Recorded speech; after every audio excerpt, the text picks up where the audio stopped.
Crank it up, let it roll. Stars and stripes in my soul.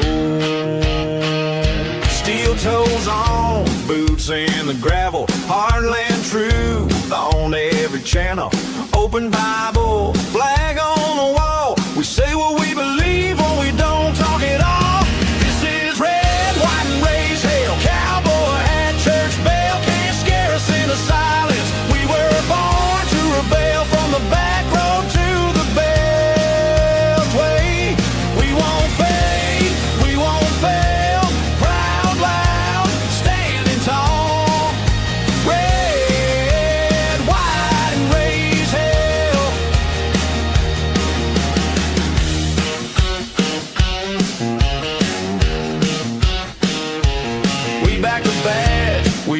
guard the border. We love our guns and law and order. They try to shame every word we say, but we don't bow down. We just press play. This is red, white, and raise hell. Cowboy hat, church bell can't scare us into silence. We were born to rebel from the back road to the bell. Hey, we won't fade, we won't fail. Proud, loud, standing tall. Red, white, and raise hell.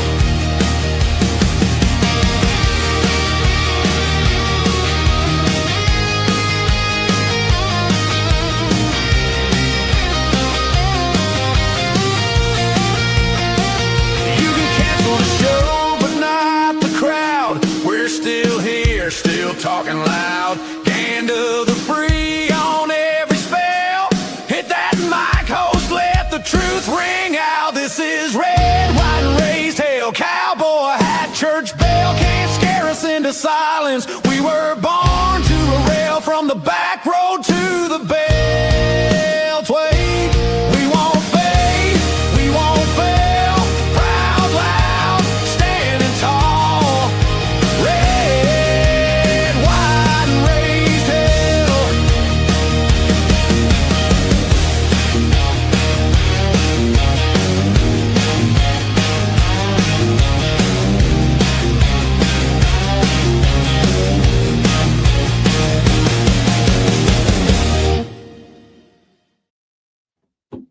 All right, what about it? Good morning, everybody. And the frogs are back. I don't know why. This is getting so frustrating. Every time I take the microphone about 7 o'clock, still got that overnight kind of scratchy thing going on there. So apologies for that. But good morning, welcome. Appreciate you being with us as always.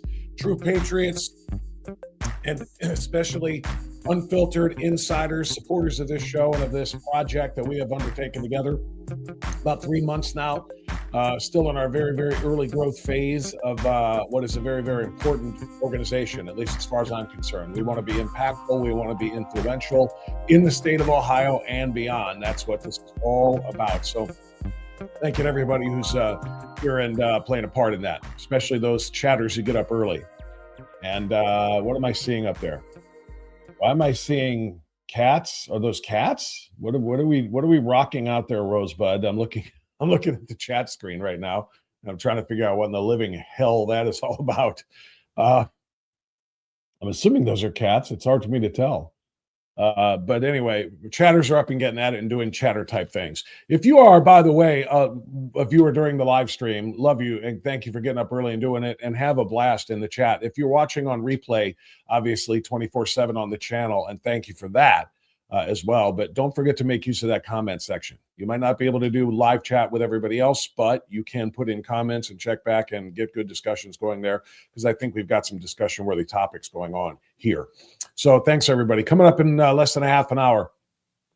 I intended to do this a week ago, but we were going to talk with Tom DeWeese, the founder and the president of the American Policy Center, and we had a little scheduling snafu, so we had Tom come back this week, and Tom is going to be with us at about 7:30 on the data centers, which is a really, really big deal in the state of Ohio.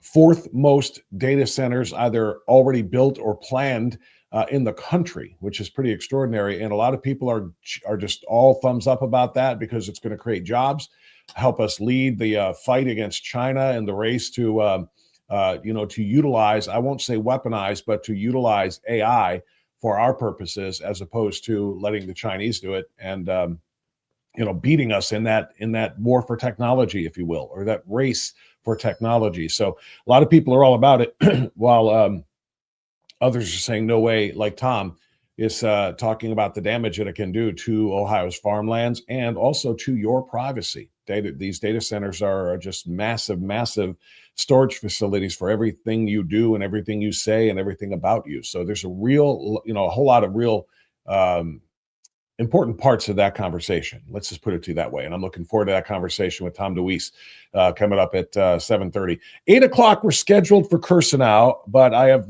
not yet been able to confirm with Pete. Oh, yes, I have. I just got the confirmation. Okay. I've been reaching out to Pete this morning.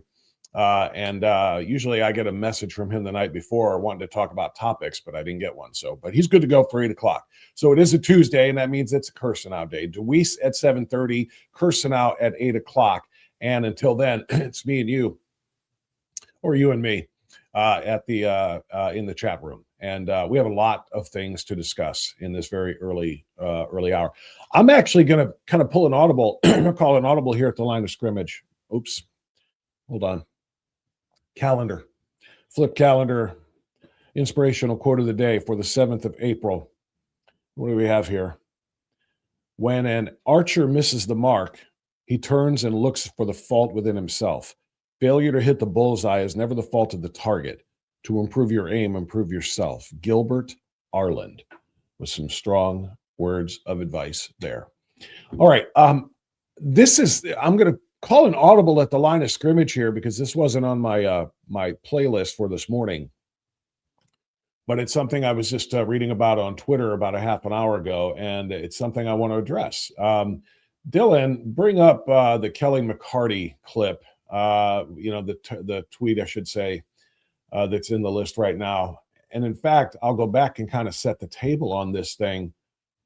It's a trending topic now on Twitter. It's the Dignity Act. And it's Dignity Act gains bipartisan momentum on immigration reform. This was just updated about 45 minutes ago, which is why it popped up on the top of my feed.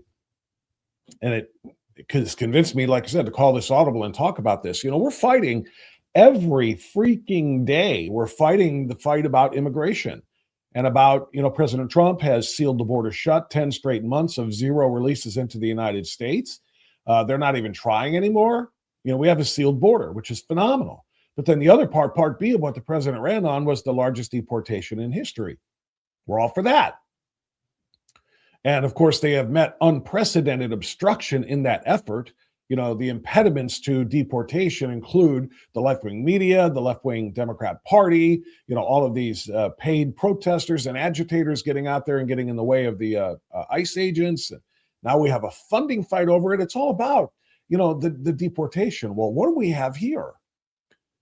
The Dignity Act of 2025. So apparently this is from last year, obviously. Introduced by Representatives Maria Elvira Salazar from Florida, a Republican, Veronica Escobar from Texas, a Democrat, and Mike Lawler, a Republican from New York. Now has 39 co-sponsors. Ready for this? 21 of them are Republicans. 18 of them are Democrats. And what does it do? Well, that's what this video is about. Let's watch. For decades, the presidents have agreed the U.S. must crack down on illegal immigration. You saw Democrat and Republican, right? Now lawmakers are trying to turn that shared goal into policy. At least one is. And hopefully Democrats will flash back and understand they used to agree with this. It's a bipartisan bill known as the Dignity Act. It promises tougher enforcement and worker protections while offering certain undocumented immigrants legal status without citizens if they pass background checks, pay taxes, and stay employed. Supporters are calling it reform, while critics are calling it amnesty. Let's ask the Republican New York Congressman Michael Lawler, who co-sponsored the bill, and Democratic immigration attorney Michael Wilds, who is the immigration attorney of Melania Trump. Welcome to both of you guys. Great to see you. Tell me about the Dignity Act. Expand on it, Congressman Lawler. And is there other Democratic support for this? Yeah, Brian, this has broad bipartisan support. In fact, this Congress, we have added significantly more co-sponsors than last, because I think folks do recognize that we have a problem. Immigration has not been reformed since 1986, the year I was born. And the fact is, our immigration system is fundamentally broken. All right, stop it for a second here, because I'm getting sick to my freaking stomach and I'm about to lose with the breakfast I didn't even eat. What the flying hell is that? This sounds like we're in the Biden era. Our immigration system needs to be reformed. It hasn't been reformed for decades. And here's the reform. Seal the gosh damn border and dump the a-holes who came in here illegally out. There's your reform. What is this? 21 Republican co-sponsors of a bipartisan bill to allow illegals to stay. It's a blanket amnesty. I have not been following this legislation since this was introduced last July. I have not paid attention to it. I didn't even know about it. I thought all of the legislation and the pushes for immigration reform died when Skeletor's career died. That's what I thought. When Biden was out, then I figured all of this was dead. And now here we are in the second year of the Trump second term, and Mike Lawler, Republican from New York, along with 21 other Republican co-sponsors, it said, and hold on a second, I'm going to pull it back up here, are working with Democrats to create asylum and an amnesty. An amnesty for millions and millions of illegals. Here's what some of this does. E-Verify, it would be required nationwide. That's something that should happen. Funds border barriers and more agents. Again, okay, because that's important and it's already being funded. Reforms asylum processing. That's dangerous. Offers a dignity program for those present since late 2020. Again, late 2020 is after the stolen election from November of 2020, right?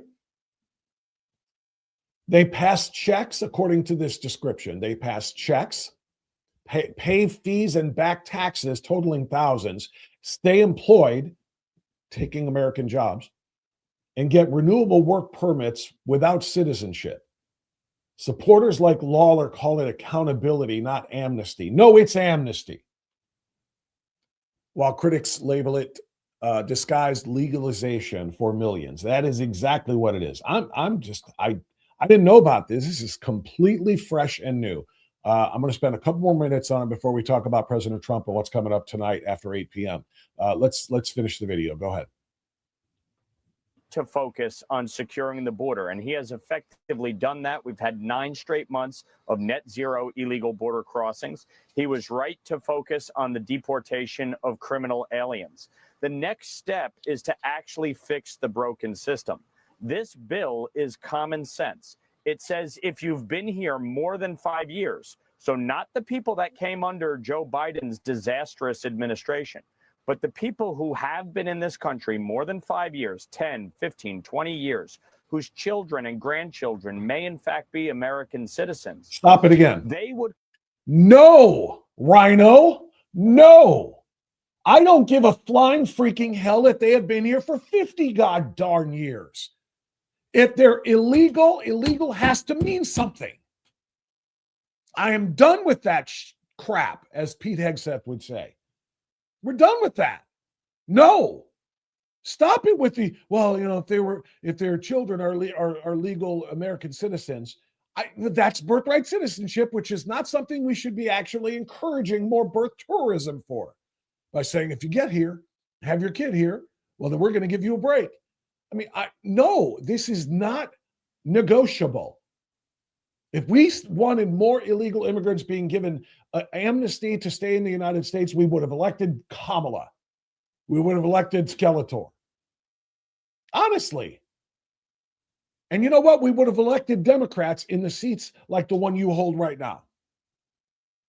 So no, Mike Lawler, no, this is not okay. And this isn't, we're not talking about the ones that came under Biden. We're just talking about the ones that were here before that.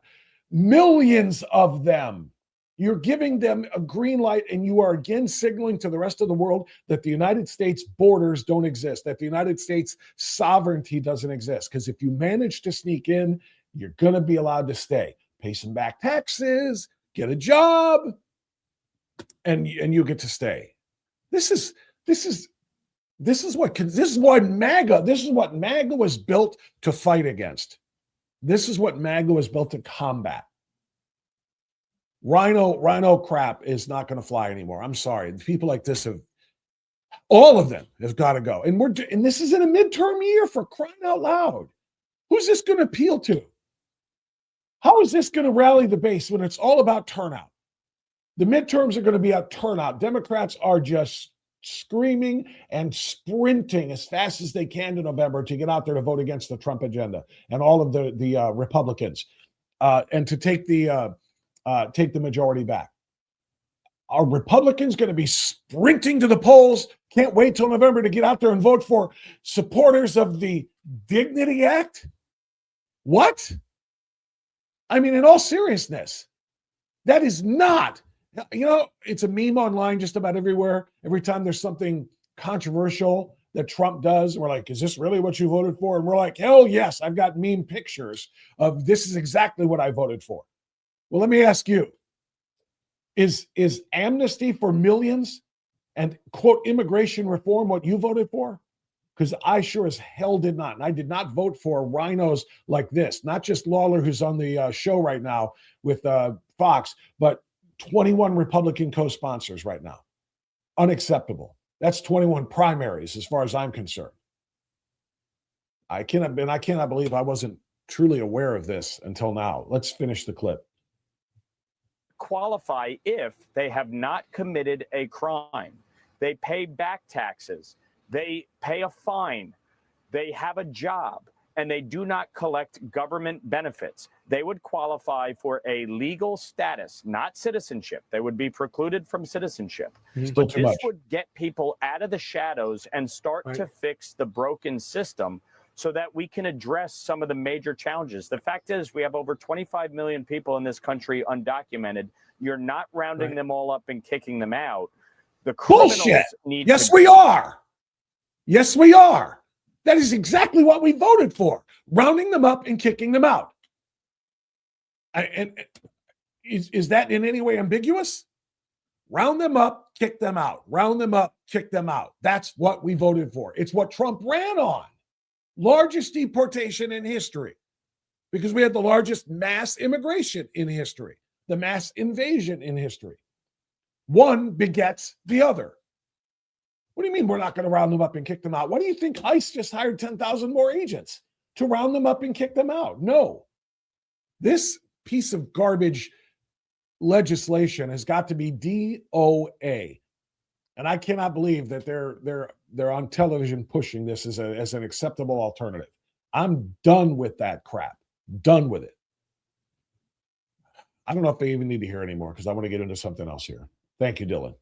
By the way, Dylan, everybody, producing our show for us, pulling up my video so I don't have to clunkily talk to you while I'm trying to find it and share it and post it. So, Dylan, great job. In fact, hold on a second here. I can still control a couple of things like this. I can give Dylan around. Well, good, sir. There you go. So Dylan is working with us. Welcome him into the chat room as well. Okay. The big story, if you obviously saw what the graphic was in the headline for today's episode, there it is. Will he or won't he? Trump's 8 p.m. deadline is coming.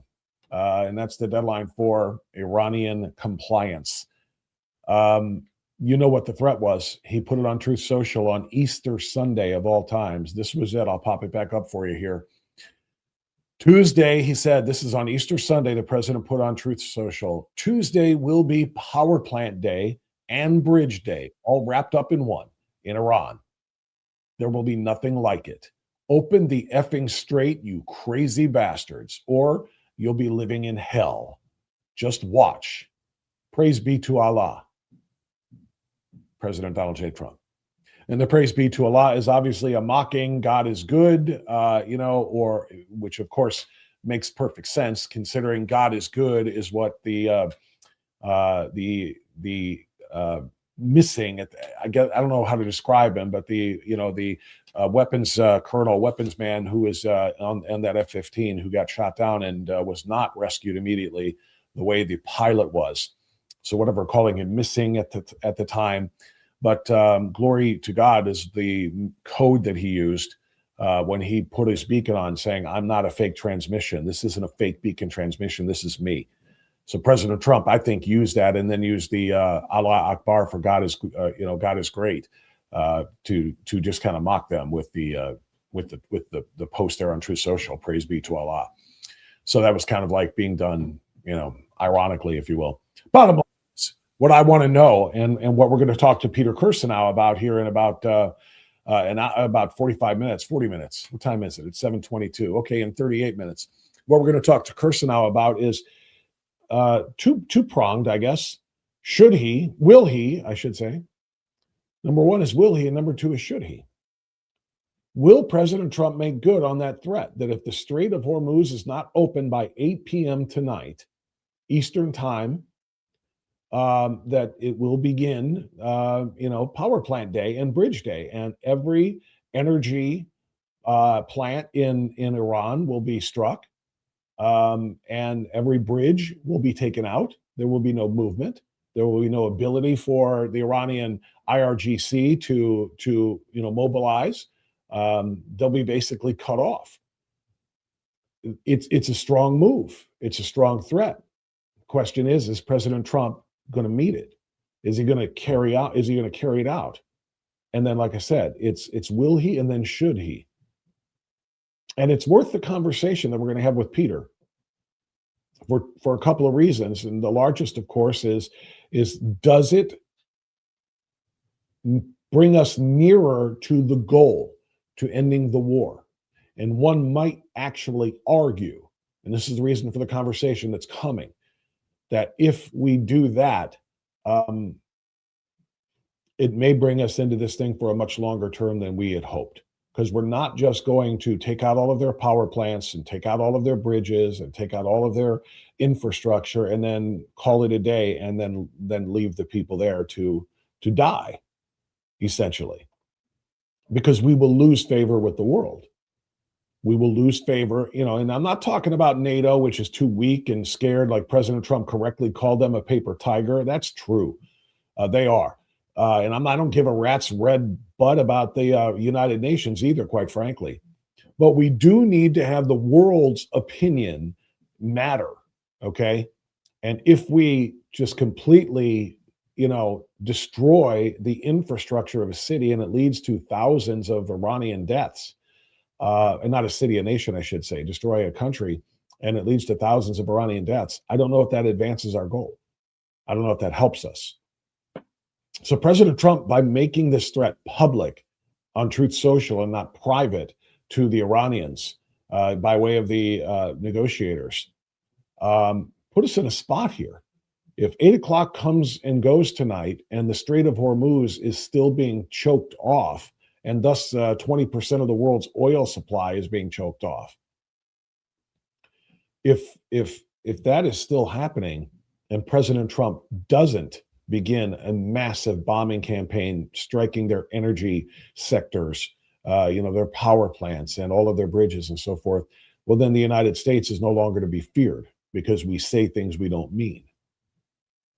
And if President Trump does do that, where does that leave us?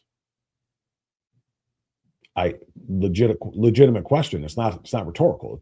It's a legit. I don't know where that leaves us. And I don't know what that does to us. I don't know what that does for us.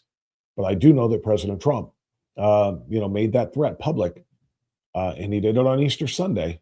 And now he's either going to have to, he's going to have to back it up if they don't open the strait, or, risk the United States becoming that, what we called NATO and what he called NATO, becoming that paper tiger. What's the old phrase? Full of sound and fury, signifying nothing. He might have to go through with this, right? And where does that take us? So I'm curious, and we'll get into the chat on that. And I want to know what everybody has to say about this as well. So Kirstenau and I will discuss that coming up, as I said before, at the top of the hour. Hey, I want to remind everybody about this right now before we bring in our first guest. I want to call a quick time out here and say thank you to and welcome to our sponsor, one of our partners, one of our foundational partners of Strictly Speaking, who came on board very, very early when we started this podcast less than 3 months ago. And that is our friends at AFP, Americans for Prosperity. Buckeye Blueprint is such a big, big part of what they are doing. AFP Ohio in particular. Americans for Prosperity Ohio, they're all about policy, not about politics. Okay, that doesn't mean that they don't support certain candidates who are going to establish the right policies, but they're not about getting people elected. They're about working with elected officials to establish the right policies. And the Buckeye Blueprint is what has been kind of pinpointed by AFP to the state of Ohio to where it belongs, from being in the middle of the pack, in the middle of the Midwest, to being one of the country's leaders, if not the leader, in three core areas: in energy, in education, and economic freedom. More money should be in your pockets, less in the government's. Education should be run by parents, not by teachers' unions, and not by systems. And energy, which we have so much, we have so many natural resources here in the state of Ohio. It needs to be reliable and affordable and able to be exported. We have the opportunity to be one of the leaders in the country in those areas. A modernized Ohio government that works for the people and not against the people. That's what this is all about. So we want to lift Ohio to greater heights than it's ever been before. That's what the Buckeye Blueprint is for. Go find out how you can support it. Find out how you can be a part of it. Go and log on to BuckeyeBlueprint.com, BuckeyeBlueprint.com. Ohio can be and must be better than what it is. And Americans for Prosperity Ohio are working toward that. You can work alongside them at BuckeyeBlueprint.com. All right. So what I want to do now is I want to begin, and I see my guest is in the green room. We'll bring him up on the screen here in a moment, but want to welcome him. He is a true champion of American liberty and private property rights. Tom DeWeese is the founder and the president of the American Policy Center. He spent over 35 years on the front lines, 35 years fighting government overreach and exposing threats to our freedoms, from UN-style sustainable development to these AI-driven data centers that we're going to talk about today here in the state of Ohio. He's a native Ohioan. He's got deep roots in our state. Tom DeWeese has just tons of experience and activism, and he's an unapologetic, passionate person when it comes to defending our rights as Ohioans and as Americans. So let's bring in the founder and the president of the American Policy Center, Tom DeWeese, joining us now at 7:30 on Strictly Speaking Unfiltered. Well, how are you, good sir? Good morning, Bob. Doing well. Right. Well, I appreciate you. Tom, I don't know if you have headphones or not, but I'm hearing myself back through your speakers. Wow. Is there I don't. Testing. Okay, maybe it's better now. Yeah, at the very beginning when I welcomed you, I was hearing myself through your speaker set on that side.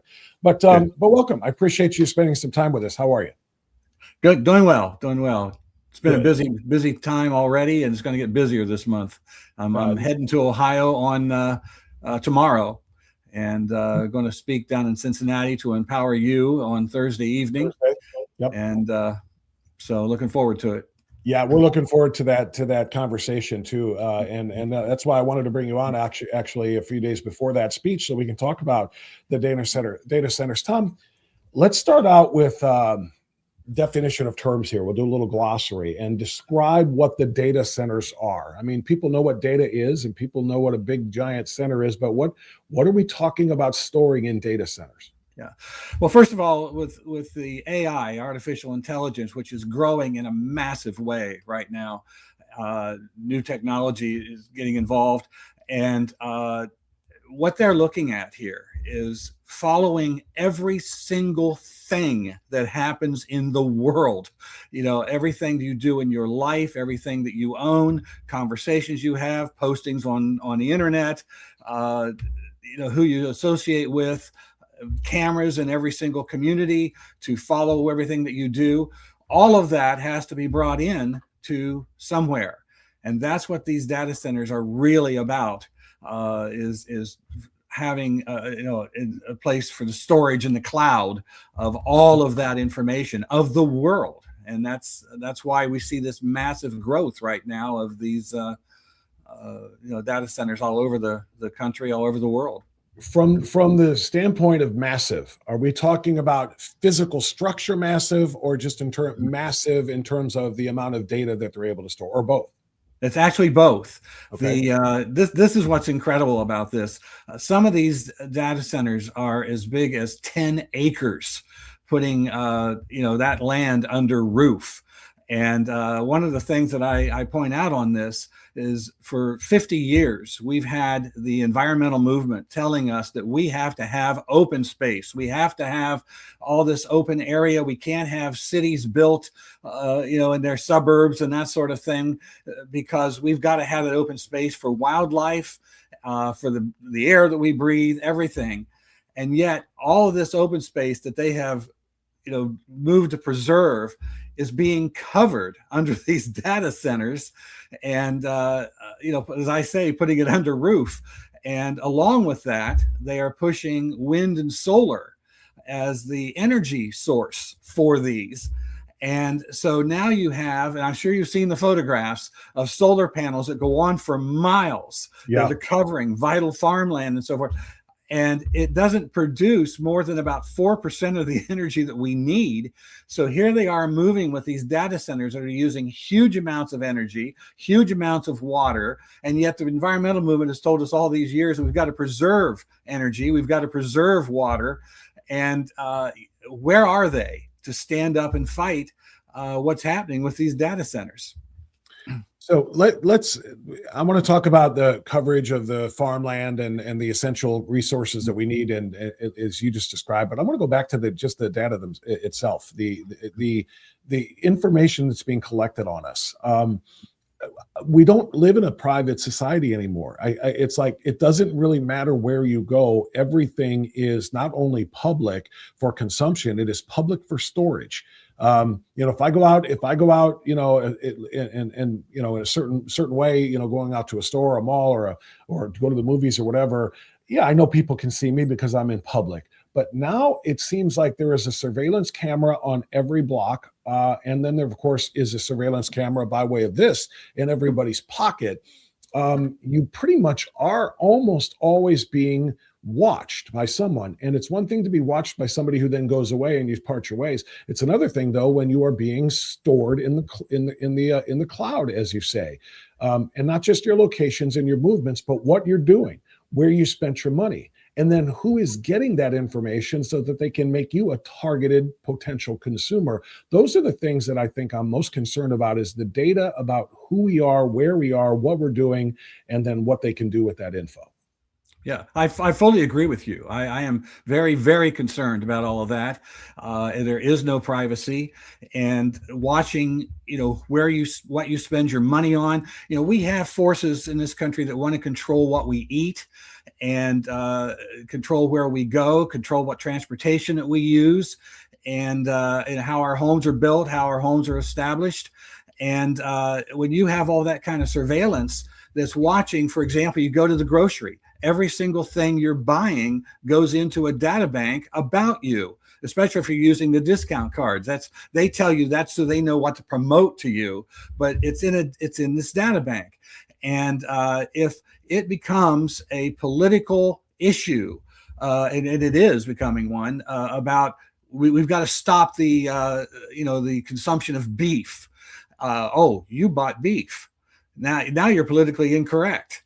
This is the system that the Red Chinese, the communist Chinese, have been using for quite a while to control their people. And if this came down to these really radical forces in control of our government, and they're watching you do these things, what your political moves are, what your that you have made a political mistake by buying beef, that sort of thing. Now all of your money going into digital currency, where money does not exist, it is in a computer account, and a government bureaucrat can look at that and say, we've got questions about things that you're doing. We need to freeze that account. And there is no wealth. There is no money. This is the most frightening part of this entire thing that they can move on. And that's why I'm standing, doing everything I can to stop it. And obviously you're speaking in Cincinnati on Thursday, as you talked about this and about the data centers here in Ohio, because as I understand it, we have the fourth most data centers either built or being built or planned, I guess, in the country. Why has Ohio become, kind of a hub for this? Yeah, that's interesting. Actually, let me share some information with you on that. Hang on a second. We found this out just recently, why Ohio is such a center on it. maybe you've heard of a gentleman named Leslie Wexner. Yeah. He is behind this. He literally has taken over New Albany, Ohio, and he has worked to, he's lobbied to change rules where the city council in New Albany no longer can make the rules. He does. He's created public-private partnership, and he's privatized the government. And that's where they have, in that area, over 120 of these data centers now. What used to be a wonderful rural area leading into Columbus, he now is controlling all of that. And he's building these data centers. He makes money off of every single data center that is sold and built. And he has a company called the New Albany Company that is behind all of this. So that's why so many are coming into Ohio right now. And there are forces he's working with that are using his example now to do more around the country, around the state.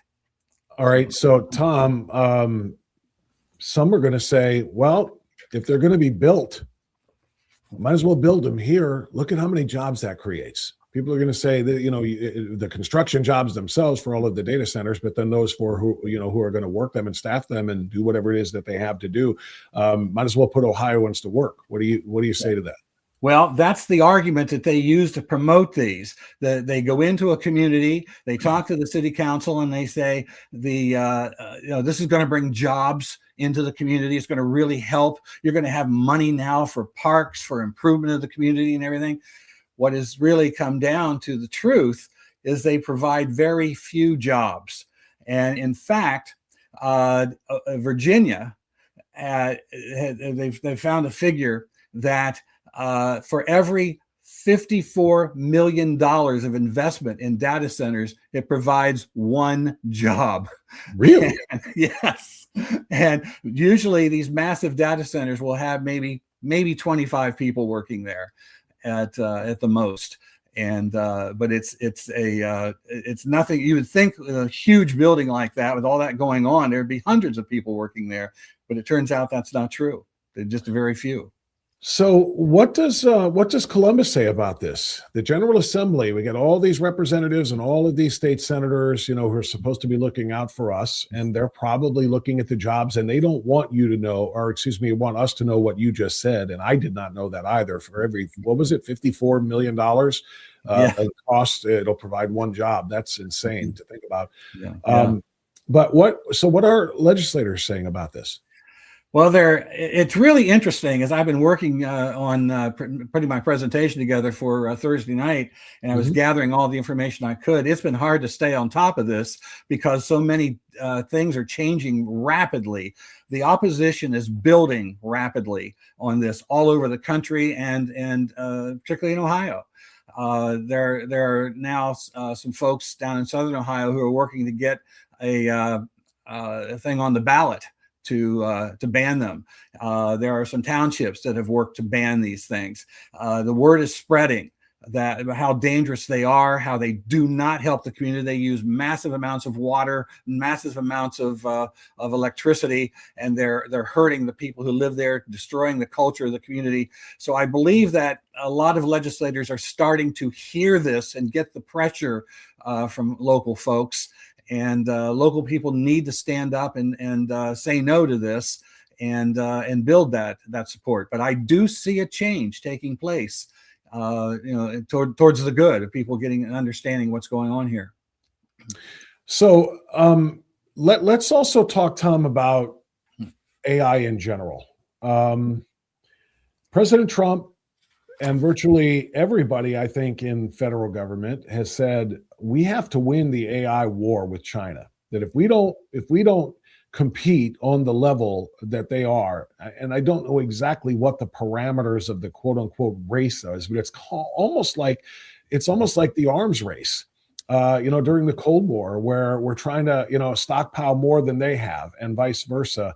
And if we don't win this race, if you will, to use AI, and I don't want to use the word weaponize AI, but to find a way to mobilize and utilize AI to our benefit. If we don't, they will, and it's going to lead to devastating consequences for us.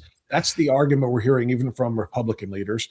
We have to win the AI war. What do you say? Because we're talking about the dangers of AI and how much these data centers are tied to it.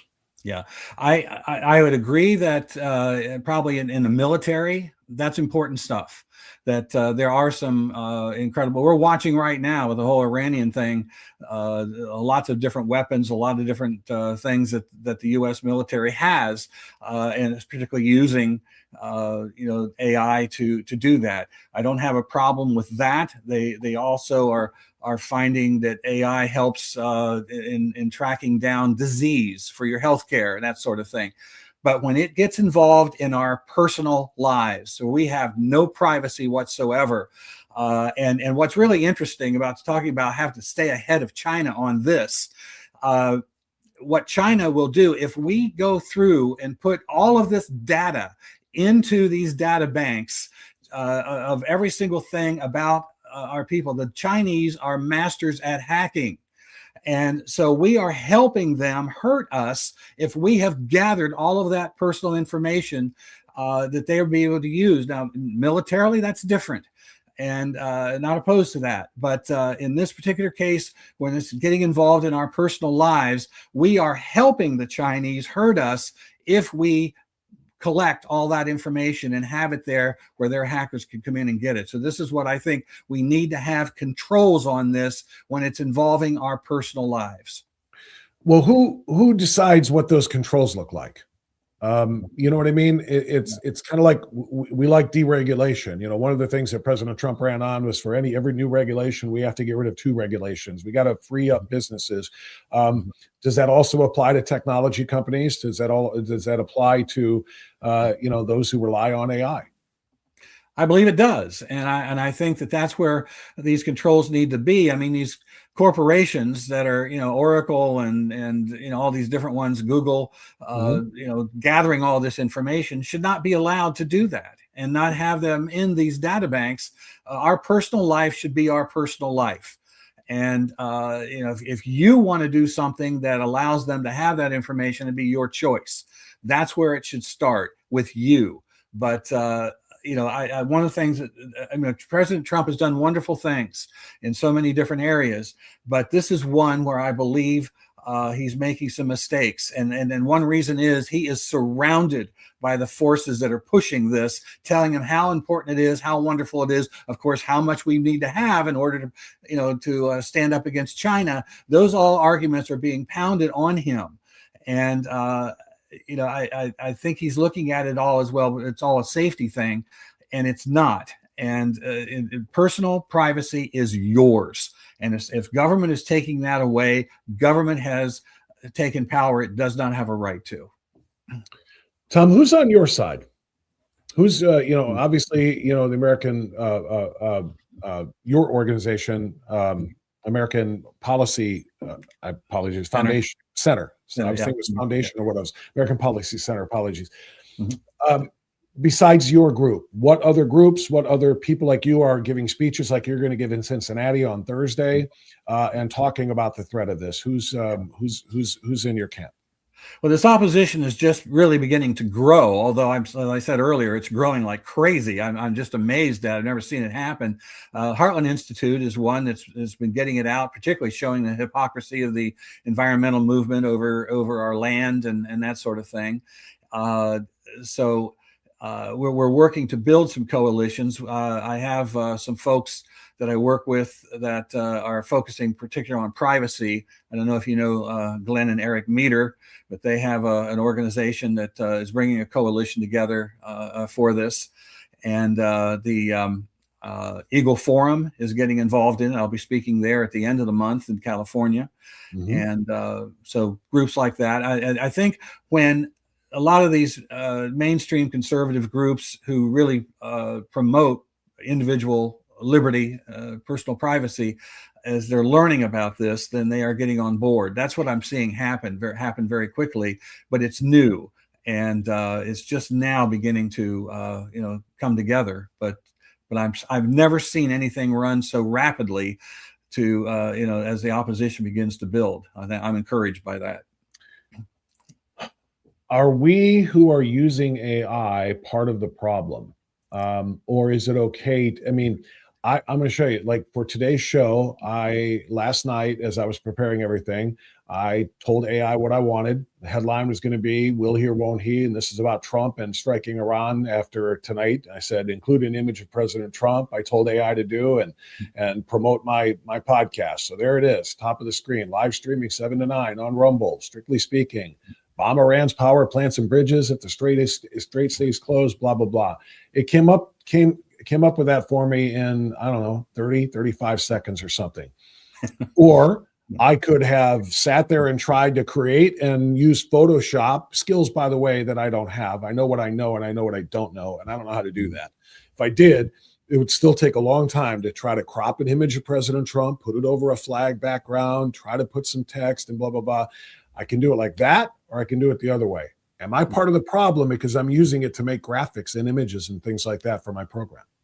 Well, I mean, there's technology there, and we've been using technology for a long time. But where it gets into a problem is I see people trying to use AI to write their books that it writes for them. Yeah. In the schools, for example, when we had tests, or if a teacher gave you a job to make a report on an issue, the reason that they wanted you to do that is you're doing the research and you're learning from it. But today, these kids, they're going to sit there and they're going to Google it up and let the AI write the report for them. They learn absolutely nothing. That's a major problem. Totally people agree. letting it write books for them. AI is created by people. People have their own particular outlook on a political outlook, that sort of thing. And it does get into that technology. So when you're asking AI for specific information, it's going to have a bias to it. And I've seen this happen. For example, people who are promoting AI will come out and say, this is why because of all the energy use, this is why we've got to have wind and solar. That's a political agenda. That's how it gets into it. We've got to be careful of that. Using it the way you described, that's one thing. It's easier. Obviously it is. But using it for our ideas, for making policy, for being the source of our information, that's where it becomes dangerous, and we've got to be careful what we do with it. Yeah, that's a good answer, and that's a good explanation, because it's almost like consumption, all things in moderation, right? I mean, you use it for things that it's, that it does aid and assist in, but don't use it to replace thinking and working. And I feel like what AI is doing is it's killing intellectual curiosity, and it's killing, our creativity. I'm looking at Facebook. Okay. And are you on Facebook, Tom? Yes. Mm-hmm. Yeah. Okay. I'm looking at Facebook today, and I'm looking at accounts that I've followed for a very long time, pages that I've followed, and some of them are politicians, some of them are entrepreneurs, and so on and so forth. And I'm reading their posts, and most of them are actually former politicians who are now just kind of like consultants and in that realm. And I'm reading their posts, and I'm not making this up. I'm going back to 5 years ago and reading the posts from the same individuals, because I've been on Facebook for almost 20 years. And I resisted it, by the way, when it came out, but it took over in so many ways. And now X is where politicians go to make their cases to the people. It's just become a huge part of our culture. But anyway, I'm looking at what those people wrote 5 years ago, and I'm comparing it to what they're writing now. And I can see it and identify it like that. They're writing with all AI. Posts, you're talking about research papers. I'm just talking about social media. They're asking ChatGPT or Grok or somebody to write their thoughts for themselves on what they want to say about this issue or that. It's obvious because AI write, or AI speak, if you will, has telltale catchphrases that it uses over and over again. And it's very easily catchable, just like it should be very easy for a professor to catch a student plagiarizing through the use of AI and cheating and not writing themselves. My point being, Tom, I feel like it's making us lazy, intellectually lazy, people that used to think, and here's what I want to say, they just tell AI, write a complaint about this, or write, express my views on something I agree with or disagree with about this, and then they're just posting it as their own work. That scares the crap out of me, because we are letting ourselves become intellectually, like I said, lazy. Yeah, and again, with the ability of the programmers of this, the creators of it, to put their own political agenda in there, every single thing you're asking it, you're getting a specific. It'll say this is fact. Is it? That and let's look at the other thing that really concerns me, and I'm seeing more of this happen. AI is able to create an image of you, and it can put words in your mouth. People could lose their jobs because something could be posted on Facebook that they didn't actually say, but somebody put it in there and said they did. Politicians, how do we get debates? How do we know anything we see on the news at night is real, or is it AI generated? These are the things that really concern me as it moves in that direction. You can't trust anything as you look at it. They're talking about Marilyn Monroe is going to make a new movie out of this. I've heard that. Yeah. This is nuts. And that's where the controls need to come in. How do you know what's real? Well, and this, Tom, is in the very early stages. AI is still in its infancy, really. If you think about it, what people are using it for now, to write posts or reports or papers or whatever, and to generate these images. And like you said, there are teenage girls committing suicide because somebody took an actual figure, a picture of their face, and then told AI to put it on a nude body and to, in explicit positions and so forth. And then they're flying around the internet, and these kids who never did any such thing are just like, they're mortified at what's being done, and they're taking their own lives. So it is so dangerous in that regard. But my point is, that's now in its infancy. 5 years from now, 10 years from now, what does AI look like in 2036? And how will we know what we will have? Will we have any idea what's real and what isn't? Yeah. That's absolutely. And that's why it needs to be controlled. Do you know that there is actually but who will control it? I'm sorry. You're right. You said it has to be controlled, and I'm thinking, who's going to control it when the heads of state, in communist China and in capitalist America are both saying, yeah, we got to win the AI race, and when it's in the United States, both parties, nobody disagrees that we've got to use and advance AI for our own benefit. I don't know who would be to take, as you say, control it and to regulate it. I don't understand how that's going to be. Let me put it this way. This is where the people, the individuals of this country have got to stand up and say no. Your elected officials will respond to that if they feel the pressure from you. What is happening is the people are not having their elected officials feel pressure from them. The elected officials are feeling the pressure from these promoters of this, these corporations. They are there saying, oh, hey, look, we got it all right here in a box for you. And we've got the legislation already written out. You can put this in place. And you talk to your local elected official, your local elected officials and about things, and they'll say, well, that's just the way it's done now. That's because they are not feeling pressure from the people who elect them. And there are a whole lot of people. I've found that there's two different movements going on right now. There are those people who say, oh, President Trump's taking care of everything. I don't have to do anything anymore. And then there are those people saying these forces are too powerful. There's nothing I can do about it. In either case, doing nothing, you lose. We have got to stand up for our own rights, or we're going to lose them. And these elected officials we put in office, they're the ones that need to write the legislation to protect us, but they're not going to do it if they're not feeling the pressure from the people, but they're feeling the pressure from the promoters of this. Very, very well said, Tom. And I know the folks in Cincinnati are in for a treat on Thursday. Tell everybody again where you're speaking and what the specific conversation is going to be about on Thursday. The organization is Empower You. And I just tell you, to get to it, it's at the Great Oaks Career campus in Great Oaks Drive in Cincinnati.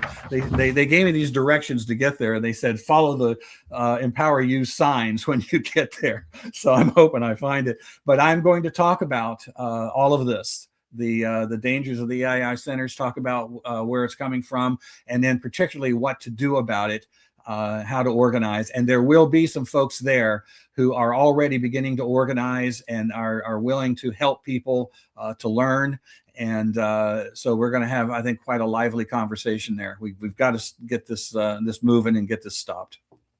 Well, Tom, I'm glad you're, kind of taking point on this, and you're giving people information they don't have and they're not getting anywhere else. Like I said, and even and not just by sounding the alarm, which you're doing, but by also suggesting solutions. Because I'm sitting here saying, I see the alarm, I hear the alarm rather, and I know what the concern is, but I don't know who's gonna stop it. I don't know who's gonna be able to rise up. I don't want globalists stepping up. I want it to come from within. Whatever we're gonna do, whatever guardrails we're gonna impose on AI and on data centers, I want it to be done here. But I just don't see anybody from either party really stepping up and saying, I'll be the one to stop artificial intelligence. Nobody's going to make that statement because it's going to be politically unpopular. People are loving what they're using AI for right now. So this is a very, very important argument that you're making, and I'm so glad you're able to come on here and do it. We're going to keep following the American Policy Center as well, and hopefully have you back and talk more. I was looking at your Twitter earlier, and you did a video on the cashless society and the danger of a cashless society. Another fascinating thing. So I'd like to have you back on to talk about some more of those things in the future as well, if you're willing. Absolutely. And by the way, our website, americanpolicy.org, we've got a 35-year archive of articles that we've written on so many of these issues to give you good background on it. We've got tools and so forth there to help people. I call it building a freedom pod in your own community, how to organize locally and have your elected officials feel the pressure from the people. Got lots of details on that. So go and take a look at that. Yeah. Awesome. Great stuff. Tom DeWeese, thank you for the time, and best of luck in Cincy. Thank you very much. Look forward to it. All right. Thank you, Tom. Bye-bye. All right. That's Tom DeWeese, again, American Policy Center founder and president. And he's a good guy, and he's got a lot of really important information there. This will probably make its way to Sunday's newsletter. It's probably going to be the video highlight of the week. It's still early in the week, and I've got Kirsten coming up in a few minutes too. But that was really important stuff from Tom, and I'm going to probably want to promote that. By the way, if you have not yet subscribed to the newsletter, Strictly Speaking This Week, please do it. Very simple. Go to, well, you know what? One thing you can do is email me, bob@strictlyspeaking.org, bob@strictlyspeaking.org, and I will get you signed up. And I've got QR codes all over the place as well. Just go to my social media pages and make sure you sign up for that so that you can get that coming up this Sunday. It comes out every Sunday at 6 a.m. and it'll be there for you, ready to inform you about things to know, things to do, and video highlights of the week. All right, before we move on to our next guest, as we have reached the top of the hour, I want to say thank you and let you know that today's episode is sponsored in part by our friend, Mark King. And I say he's our friend because of two reasons. Number one, because he is a strong supporter of this show. And in fact, he is a foundational partner of this show. And he's been working with me and advertising and partnering with me for over 5 years now, going back to radio as well as online. And so that's one reason. The other reason he's our friend is because he helps you. If you are a Medicare recipient, or if you are aging into Medicare for the first time, Mark King is the answer to your questions. One of the most important and misunderstood programs in the world is Medicare. Between Parts A and Parts B, or Parts A and B, prescription drug coverage, supplements, private plans. It's easy to get overwhelmed and unsure about what you really have. And that's where Mark comes in. I've known Mark, like I said, for a little over 5 years. Since I first met him and learned about him, I started sending people to him, and they have come back to me and said, thank you for putting me in touch with Mark King. I have a much better plan now that covers much more. And it's clear to me now. So I tell people to go see Mark, and he's got a rare ability to make something complex understandable. He focuses on education first, helping you understand how Medicare works, how the drug coverage works, how private Medicare plans differ, all without pressure or confusion, because he doesn't have a stake in which plan you choose. It's the right plan for you that he wants you to choose. All right. So whatever your needs are, Mark is going to get you taken care of. Call that number you see on the screen, 440-832-8936, 440-832-8936. You can also visit Mark on the website, keepingmedicaresimple.com. keepingmedicaresimple.com. It's user-friendly, and it will explain Medicare to you in a way that actually makes sense. Thank you to Mark King. When it comes to Medicare, I send seniors and Medicare recipients to Mark King because I trust him, and you can too. All right. So great conversation there with Tom DeWeese. And as I look in my green room right now, I see a man sitting there ready and raring to go. He is no longer fumbling with his phone. It looks like he must have had the grandkids visit over Easter because everything is actually set up properly. Let's bring him in. You know who I'm talking about. Civil Rights Commissioner Peter Kirsanow joining us now. Peter, good morning. Good morning, Bob. Yeah, I'm the ultimate Luddite. Yeah, figured it out. It took about a year and a half, but I'm getting there. Did you figure it out, or did you get the grandkids to No, I figured it out all by myself. All right, very good. All right. Trying to put that college degree to use. Well, you've used it a couple of times, I guess, in your last 50 years since you left college. Peter, thanks for coming on as always. Hey, there's a lot of things, and I already told you what I want to talk about with you, but let's dovetail off of what I was talking about with Tom DeWeese. I don't know how invested you are into, or concerned you are, or how much you read about or study AI and the advent thereof. But Tom is greatly concerned, and a lot of other people are as well, about not only AI and what it is doing to society and what applications it can have that might not necessarily be positive ones, but also in order to store all of the data that is generated and collected by use of AI, we're building these massive data centers all over the country. And the state of Ohio is kind of at the forefront. We're number 4 in data centers, and the dangers are myriad. So any thoughts on AI, its practicality, and whether or not it's the beginning of the end? Sure, I've got a lot of thoughts about it, and I don't want to be, doom and gloom. I'm usually very optimistic about technology, and this is an extraordinary technology, but I think it's got to be used properly, and I think it's got the potential to be the most troublesome technology, or the troublesome innovation in the history of mankind, because we're talking about things that human beings typically do, and it can do it faster and sometimes better. It's got, more data than any human being or any computer could possibly collect, and it's analyzing and, for lack of a better term, thinking about these things. I've been doing a lot of reading about it. I'm not an expert on it whatsoever, but in the practice of law, you see it being used. And misused also, but in almost every profession, you see a significant amount of displacement and potential displacement of workers, of all kinds of folks. I think we touched upon this a few weeks ago, Bob. It's, over 100 years ago, the old stereotype was, that the blacksmith were put out of business because of the advent of the automobile, and there's always this progress that puts certain occupations out of business. Mm-hmm. And those are significant dislocations. They do, they affect the economy significantly, but they affect individuals even more significantly. And, in the most recent past, we had the Democrats very cavalierly telling minors and others, hey, learn how to code. And now everyone's being subjected to learning how to code, so to speak. That is, there are very, very few professions, and I read an article just this past weekend about those that, at least in the near term, probably can't be displaced by AI. But almost every profession is vulnerable to some dislocation from AI. It's an enormous tool. It's a significant tool. I use it, from time to time, not in my practice, and there are rules with respect to how lawyers are able to use it, and it's very, unfortunately, it's misused. But who enforces? I'm glad you brought that up about lawyers. Who enforces rules with respect to how AI is able to be used? Yeah, the various bar associations, from the ABA to the local bar associations, enforce that. In fact, one of my partners, who used to be head of the Cleveland Metropolitan Bar Association, was part of that, and he gave a presentation about 2 years ago on it, which was really intriguing to me. And how quickly these things move. Back then, it seemed to me that this was just like at the cusp of breaking out, and now it's being used, significantly all across the board. So the Bar Association sets that up. Now, what we have found is that, AI can hallucinate. AI can give you false results. It sometimes comes up with cases, for example, that don't exist, sites that don't exist. And there have been lawyers that have been disciplined because of that. They've got briefs, for example, that cite cases that don't exist for a particular proposition that advances their cause. And,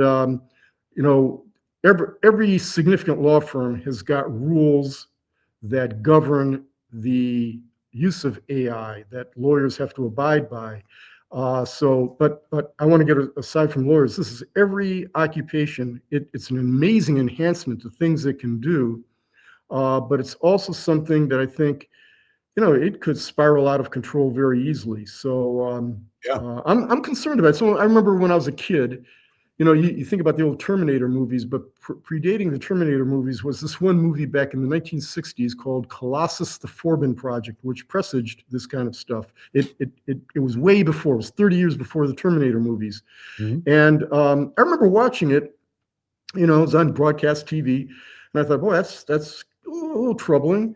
And we are there now. There's no doubt about it. And I saw an article yesterday where AI purportedly was lying.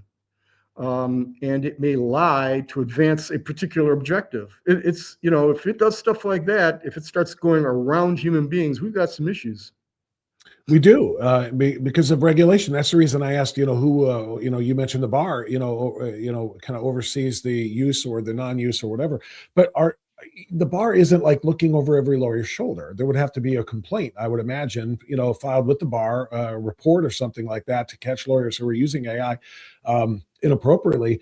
I'm wondering, how much is it used anyway? Just since that's your profession, and I'm not talking about just writing opens and closes and summations and so forth, but to also research the actual legal precedents now, instead of going to the law books and the law libraries and finding things, or even using LexisNexis. I'm just going to ask ChatGPT, is there a precedent for this? And I don't know. I feel like it's cheating. I feel like it's cheating the clients. And it's kind of perverting the system, but I might be overreacting. Well, it can be, and that's the point. And that's why almost every firm has guidelines surrounding it. The ABA has guidelines surrounding it. Judges enforce guidelines surrounding it. In other words, it's not supposed to supplant lawyers. Lawyers have got to make the actual legal determination. They've got to provide the advice. It should be used as a tool, such as, back in the day, which was just a few years ago. It might be supplanting authors. What's that? It might be supplanting authors, because you said, absolutely, right? Absolutely. I mean, you're an author in addition to being a lawyer, so right. I don't know if it can write a book like Second Strike or not, but I mean, Well, it can, and here's my point. I'm glad you raised that.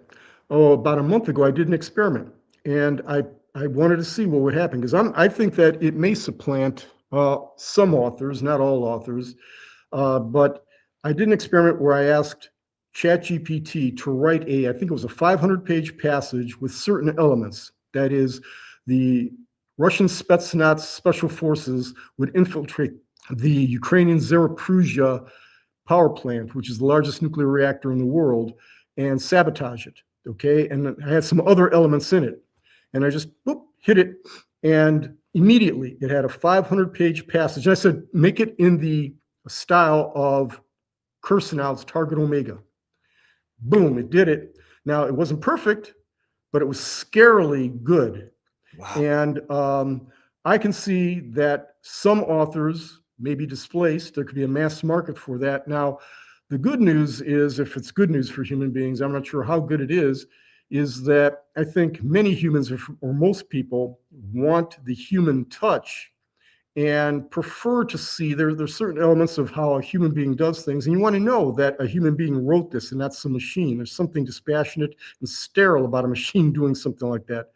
But, if it's just mass market paperback, there's no reason why AI couldn't be employed to do that. Now, I don't know how good it would be. I've never seen a full novel, of course, but I've seen a 500-word passage that I thought was at least passable. It was something that could have been written by a college freshman.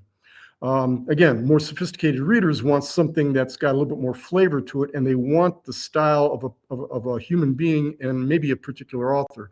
But Bob, I think virtually every profession is affected by this, and it's an enormously useful tool. I know that there are doctors, lawyers, and Indian chiefs who use it. In the medical profession, it's a great advance. In engineering, it's a great advance. You know, we're looking at astonishing things with respect to the space program right now that uses AI. So it's a tremendous advance, but I think this is, I hate to be, you know, apocalyptic, and it's probably a function of I am not sufficiently immersed in the science to truly appreciate it and understand the very sophisticated nuances. But it's something that bothers me. Again, I think about the old Colossus movie, Forbidden Project, Terminator, and all of that. And we're there. We really are. You know, it bothers me too, Peter. You know, in part because, again, I was talking to Tom about this. It kills intellectual curiosity, and you know, it makes us lazy. You know, because not only can we get AI to write your book, you can get AI to read it for me too. Give me a one pager on you know, Target Omega. Give me the main characters, protagonist, antagonist. Give me the plot. Give me the main twist, and give me the outcome. Give me the whole thing, and I can read your book in a page or a page and a half or whatever. Now, will I enjoy it? No. But if I can do that, I mean, again, people are going to do that. The path of least resistance. You know, it's I just for the sake of the point here, people used to ride bicycles, and now they get on their bike pedaling. Holy crap. You know what? There's an e-bike with a little pedal for me. And I just go, the path of least resistance is what we seek out. Now, in many ways, that has been good for humanity because we have found ways to technologically advance ourselves and make ourselves live longer and live better and so on and so forth. But if we can find an easier way to do something, then we're going to do it. And that isn't necessarily good for, you know, the advancement of humanity. I agree. This is something that I think goes beyond almost any other innovation, or it does go beyond any other innovation that human beings have ever come up with, because it is the closest thing to what separates human beings from every other creature on Earth, and can do it faster, more comprehensively. It's got, you know, just a couple of weeks ago, I was doing legal work with respect to a data center that's opening up in Ohio, and you look at the enormous amount of energy being used by it, and that's for a reason. And, you know, all of us, not all of us, maybe, I don't know about all of your listeners, but many of us have used AI for quite some time. I'm fascinated by it, but you can clearly understand the downfalls, the pitfalls, and on a go-forward basis, this is something I hope we manage it properly. Human beings have a tendency over history not to necessarily manage innovations properly, and this is potentially the most dangerous one. It's the most useful one and most dangerous one. I don't want to become obsolete, Bob. No, I agree with you, Peter. But you know who disagrees with you to an extent and disagrees with Tom DeWeese, who I just had on, who was sounding the alarm about this, is President Trump. Vivek Ramaswamy, who I want to be our next governor. You know, these guys are all in on winning the AI race against the Chinese. We have to find a way to develop it, make it better, make it faster, make it more comprehensive. And again, I hate to use the word weaponize, but use it to our advantage before they use it against us in whatever way that, you know, that looks. So I don't know where the guardrails are going to be put in place, considering the fact that, you know, most world leaders, including ours here in the United States, are all about it. Yeah, and the guardrails are essential. I think they have to be worldwide guardrails, how you control for cheating. And the other thing about it is AI has a voice in this, unfortunately. I am not so sure that even with the placement of or universally agreed upon guardrails, that we can necessarily cabin this, that AI may have some way of breaking out. And again, it sounds like science fiction, and I am not, you know, I think sophisticated enough in this particular technology to understand almost what I'm saying, but I've used it and I can see what the potential would be. And it, you know, if used in the wrong way, it's frightening. It's potentially frightening, and it can extrapolate. I mean, the thing is, it can multiply. Its efficiency can almost self-replicate and get better and better and better. And, you know, I think I have seen descriptions of the use of AI where AI does things that human beings are not aware of. In other words, it does cheats or it doesn't disclose certain things. And that's frightening when you've got something like that. When human beings aren't in control of a piece of technology, that is extremely frightening. So I'm hopeful that the smart people out there can find ways of cabining this in ways that are constructive for human beings and not destructive. Peter, I want to segue into a different topic that wasn't on the list that I sent you. But as you know, Artemis is now returning from the far side of the moon. I guess it's got about 4 days to get back here, excuse me, after going all the way around and sending extraordinary images of the far side of the moon, the dark side of the moon, if you will. And it begs the question, as we talk about technological advances. Have you and I talked about the moon landing before? I don't recall. I don't think so. Okay. I want your opinion on this, and I'll set the table for you with mine to a degree. I had on one of the world's most notorious moon landing deniers on my program about 1.5 years, maybe 2 years ago now. I don't know for sure. Whose name is Bart Sobral, and he brought up most of the typical conspiracy theorists. The whole thing was fake stuff about the flag, waving when there's no atmosphere up there, and there's gravity and shadows. If there's only one light source, there's multiple light sources, which means that this was filmed on a sound stage. Blah blah blah. Which most of which I can just kind of dismiss and say whatever. But the one thing that I have pondered about that he and others have said is what you and I are talking about now, this massive spike in technology in terms of not just what is being done and generated, but how fast it's being generated. And a comparison was made to the length of time it took for the Wright brothers to get that plane to stay aloft for a little while to us being able to jet from New York to LA in 5 hours. It was like blink. If that is the speed of technology in that way, how did we land on the moon in 1969 and have a few other endeavors to it, I think ending in 72, and we haven't been able to make it as easy as a commute to the moon and back, or relatively anyway, as it was from the Wright brothers to the 757s or 767s that we have now, luxury airliners that just make it like taking a cab to the office. Wouldn't technology have advanced to the place where in 50 years since we went, in 69, that it would be, what we're seeing right now shouldn't be shocking. It should be just like, yeah, we've had the technology to go to put a man on the moon, lift off of the moon, come back from the moon since 69. I mean, so this big, hey, look, we went around the moon. Everybody is just marveling at it. It shouldn't be a big deal if technology advanced the way that it has in so many other places. That's a convoluted question for you, Pete. But yeah, no, I understand what you're saying, and I think about that also. And one of the questions I have, as somebody who's very interested in this, is why did it take us 50 years to decide to go back?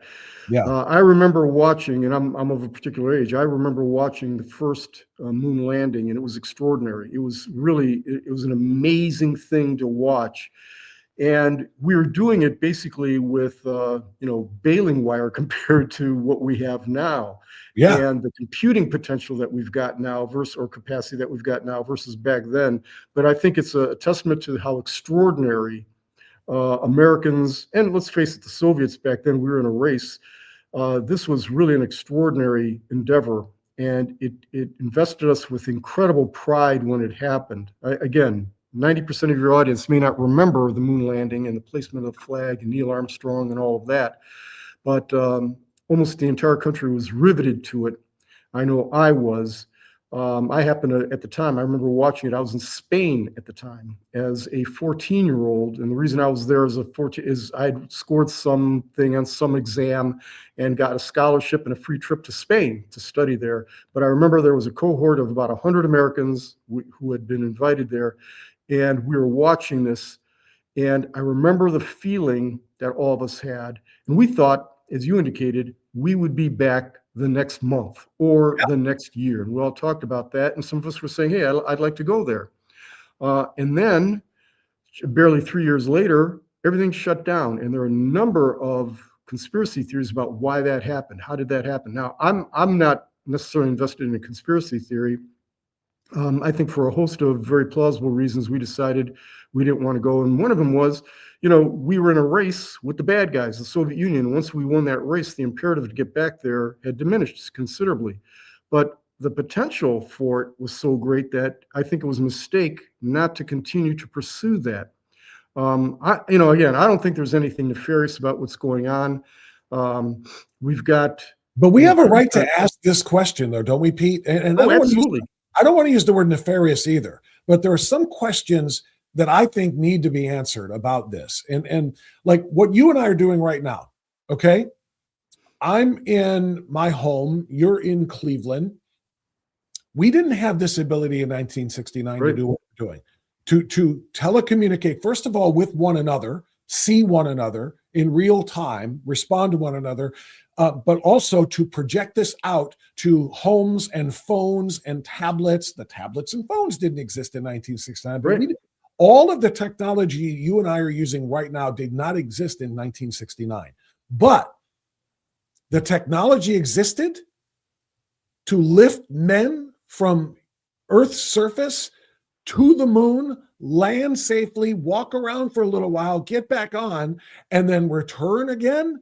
But we couldn't do that again in 1977 and in 1987. And the advancement, like I said, that led then to now, where we had desktop telephones, and now we have what you and I are doing. Again, the comparative advancement of the technology should have been such that we've been to the moon 714 times since 1969. And we should know all there is to know about it. And in fact, if we actually, make it comparative to the other technology we're talking about, we probably should have several bases on Mars by now as well. Not manned, but there should be stuff there that we are able to put there by men and to return again. That's the thing that, like I said, kind of trips me out when I think about the moon landing and moon landing deniers and conspiracists. I want an answer to the technology question. Yeah, I agree with you. I think probably everybody in your audience at least has a passing curiosity about that. I know I do, because I read about this stuff. I watch these programs, while I'm working out my traditional Saturday monster workout. I very often have in my gym the TV on. I'm watching these NASA unexplained files shows and stuff. I understand that there's supposedly more computing power in this iPhone than there was in all of the moon launch, or the support for the moon launch. And I don't know if that's necessarily a correct comparison, but I think all of us have seen the extraordinary leap in technology, yet we haven't gone back, and as you said, why haven't we gone to Mars? Now we've got, thankfully, Elon Musk is going. He's decided, okay, I'm going to go to Mars. And Elon, what I like about Elon is just, people have their opinions of Elon. I wish I was Elon in many respects, but he does things so kind of casually, like, I'm going to Mars, and then he does it. I was stunned, for example, when Elon landed his rocket the way Buck Rogers did. It was stunning, with the arms catching the rocket. This is the kind of stuff we do. But to your point, why hasn't that been done way before, considering the enormous leap in computing power and technology that we've had since 1969? I think that the non-controversial explanation for that might be simply that we were in a race against our primary adversary during the Cold War, where everything was on the line, and we devoted so much time and attention to it, and we had to achieve that benchmark. And then once we did, or shortly thereafter, the urgency, the kind of, I think, geostrategic urgency to do that diminished considerably. It's like, we beat them. We've shown them we're better than they are. We've shown the world that capitalism is better than communism. And so we don't need to do this anymore. And the other thing is, the Soviets did the same thing. They ratcheted back also. Once that milestone had been achieved, there was still, we had the space shuttle and other things, but I think so many people have asked, why haven't we gone back to the moon? That's the lodestar. And given that what we know about the moon, first of all, it's a strategic imperative. That is, if you have the ability to have weapons on the moon, you've got a significant geostrategic advantage. In fact, I've read articles from, people who know these things that there's a strategic advantage that is almost insuperable if you've got rockets on the moon, if you have the ability to strike from the moon. I don't know these things. This is simply stuff that I read in Jane's Defense Weekly and other credible publications like that. But there's, the mining that Elon has talked about. And then there's simply a scientific curiosity. Why aren't we doing these kinds of things? I don't know. There's probably a simple explanation for it, but I haven't heard it yet. Yeah, so I'm going to be engaged in the conspiracy theories. I think little green men are on the opposite side of the moon. I think it's made of cheese. I think they're eating the heck out of it. And when we get there, we're going to be like, wait a minute, what'd you do to our moon? Well, all fun stuff aside, I mean, I can't help but think that if we put rockets on the moon and weapons on the moon and can strike from the moon and so forth, that means things can be blown up on the moon. If we start blowing stuff up on the moon, then the moon control our tides and literally control the, in large ways, the atmosphere, even though it's outer space and not in near Earth orbit or near Earth's atmosphere, but we're impacted by it dramatically. And I don't know if we should be up there touching it anyway. It's just another way to look at it. All right, Peter, let's talk about things that are much closer to home.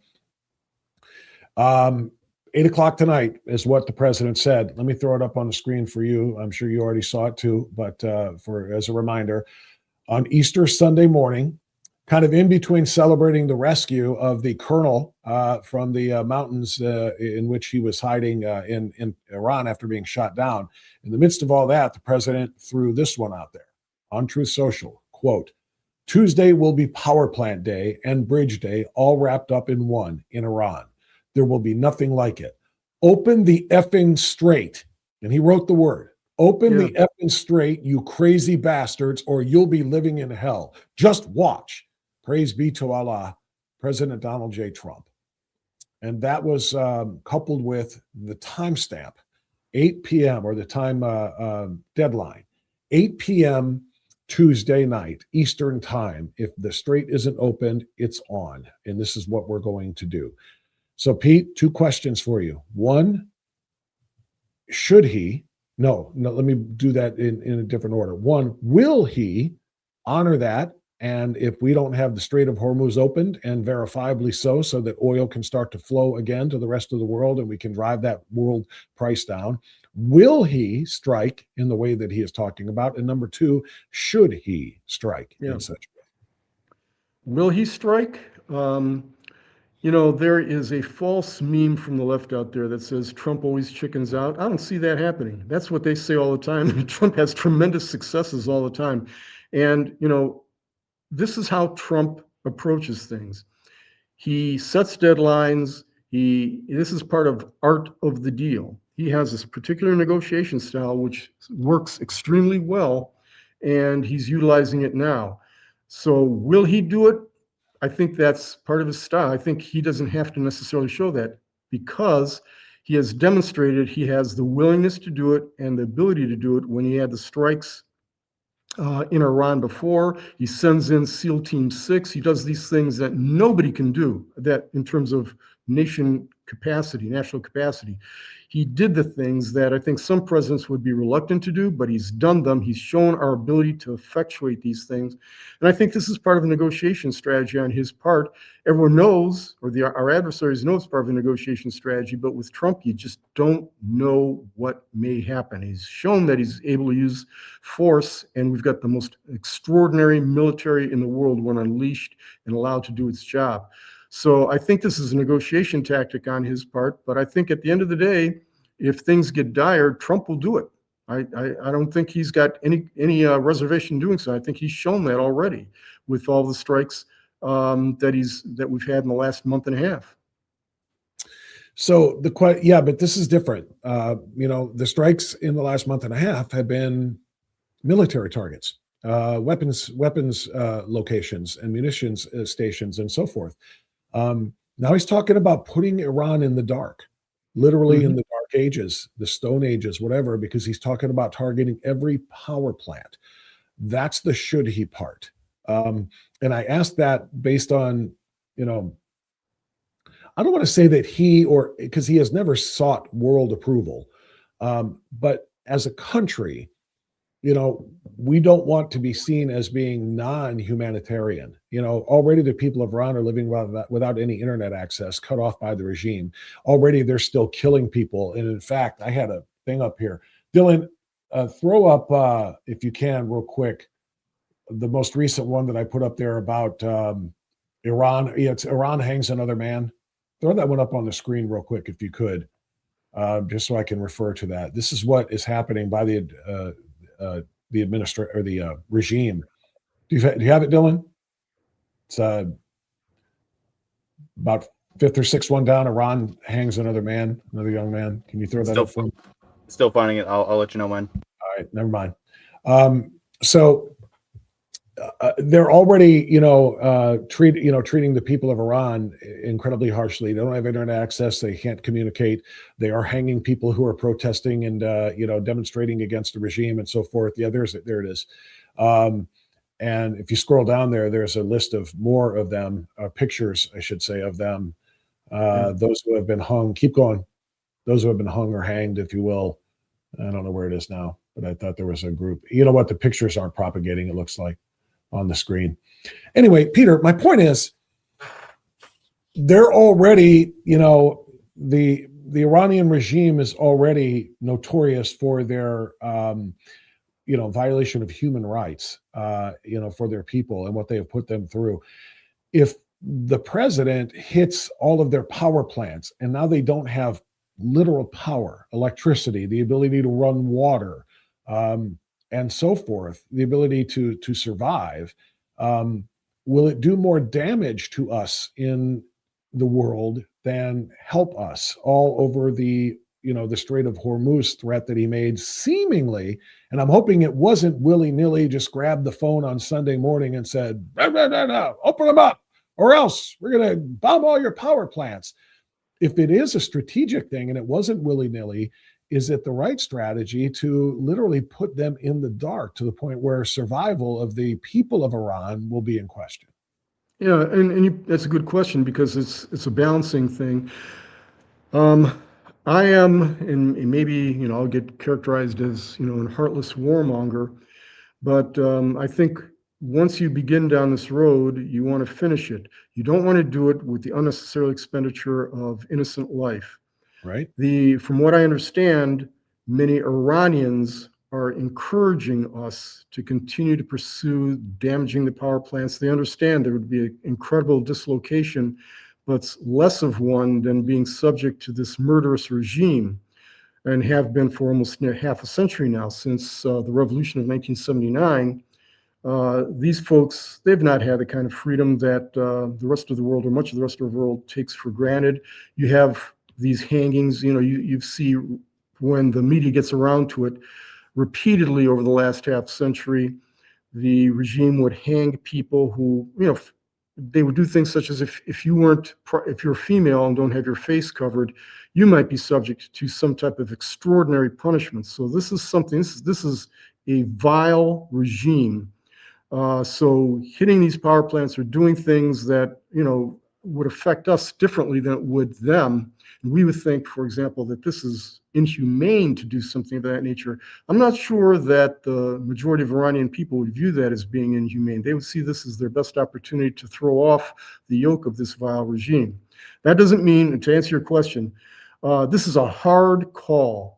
And I don't have enough information. I don't have the information the president has. He's being advised by phenomenal folks in the military. We've seen that over the weekend. These guys and CIA and everybody else, they know precisely what's going on. What we were able to do, I think the whole world's watching this going like, wow, these guys are amazing. Not just in terms of their technological capabilities, but we sent in the SEALs, SEAL Team 6, and when you read the account, I mean, it's nobody can pull off what we pulled off. And but I think that it's one thing to demonstrate our prowess in that fashion. It's another thing to place the masses of Iranian people in the dark in this fashion. Yeah. So so that's not just I hate answers like that, because I'm all over the map. Would I do it? Yeah. I would. But then I'm just a lawyer in Cleveland. It doesn't matter what I think, and I don't have enough information. But I trust President Trump's judgment on these things. I really do. I think I don't like the fact that the President of the United States used the verbiage that he used, okay? I wish he would class it up. But Trump understands what he's doing, and I think it's effective. Here's my problem, Pete. If he makes this threat and doesn't follow through with it, now we are the proverbial paper tiger. Now we're the ones who are making all the noise and not willing to back it up, and that's a problem. It's kind of like what he talks about with NATO. He calls NATO a paper tiger because they have all of the big talk about unifying and standing up to the enemies of one another and so on and so forth. But here we are, we need you now, and they won't even let us use airspace and use landing strips and so on and so forth. Take that off the screen. Thank you. I want to make sure Pete stays on there, Dylan. President Trump called NATO a paper tiger, and we can't make threats like that publicly and then not back them up, or people say the Americans are weak. The Americans don't, do what they say. We don't have to take their threats seriously any longer. So we can't have that happen. So my problem, Peter, is that the threat was made public. I'm still loose lips sink ships guy. I mean, I feel like not everything has to go out over truth, gosh darn social. How about you tell Witkoff or whoever your other chief negotiators are, J.D. Vance or whatever, to get a message to the regime. Here's what's going to happen if you don't open the strait by Tuesday. We're going to bomb the living out of your power plants, and your people are all going to be in the dark. They're not going to have running water. They're not going to have anything. You guys are going to be literally in the Stone Ages again. Make that threat privately. And then if you've got to pull back from it a little bit because you've made a little bit of, the reason for the threat is, a negotiation tactic of sorts, you work that stuff out behind the scenes. And then you say, we're very happy to announce blah, blah, blah. This has been worked out. But you do it on Truth Social like that. Now you've put yourself in, especially with the F-bomb and the, you'll see, praise be to Allah, mocking the hell out of them. Now you don't do it. It's a public humiliation on our part. And if we do it, it may set things back a lot further as well. So it's the art of the deal. How about the art of, diplomacy? Or how about the art of covert operations and covert negotiations, as opposed to everything being done by the phone and pumped out to your social media? I guess that's my biggest question here. We don't need to telegraph everything we're going to do. It puts, it puts the military in jeopardy, and quite frankly, it puts our standing in the world in jeopardy. It's that, and I think that is a very good point, and I agree with all of it. I would simply say that I don't think that Trump would have done that without thinking this through, along with the advice from very sophisticated advisors. I don't think he just simply went on Truth Social in the middle of the night, as he has a tendency to do from time to time, and just started doing, affecting geopolitical strategies, international strategy on the basis of a tweet. I think that this may have been calculated to achieve a certain result, and it could have been a feint also. It may not necessarily be something that he's going to do, but for whatever reason, he wants them focused on one thing and he's going to do something else. So with President Trump, what I like to do is simply say, he does things differently than any president of my lifetime. And very often he horrifies those on the left because of it. But at the end of the day, more times than not, his strategy is effective, and it turns out to be the right one. And the media hate him to death. I mean, they will paint almost anything that he does. The old thing that Jesse Jackson used to say that, if Trump walked on water, the press would say Trump can't swim. It truly is one of those things. I was watching just, the commentary over the weekend about Iran. It's truly an amazing thing. And what was amazing is that we were able to go into Iran the way we did, with all the logistics, and SEAL Team 6 goes in there and gets this one guy. That was, first of all, it took presidential guts to do that, but it was an extraordinary demonstration of United States military capability and intelligence capability that got everybody's attention, which is also part of the reason you do things like this. In addition to retrieving our airmen. China looks at this, North Korea looks at this, Putin looks at this, all of our adversaries look at this and go, we can't do that, and they know they can't do it. Yeah. And it shows, it sets a marker for them and keeps them in their box. There's a number of strategic reasons why you do this, but I was just gratified that we're able to do it. Does Trump do things in a way that no one else does? Yeah, absolutely. Would we do it? Probably not. But when you look back, very often the methods that he chooses to use are the ones that produce the desired results. So my view is I give him the benefit of the doubt until such time as there's a calamity. Yeah, I have a little bit less confidence that it was strategic because we've seen him do the early morning tweeting thing before, where it's just he just gets up and says I'm going to do it.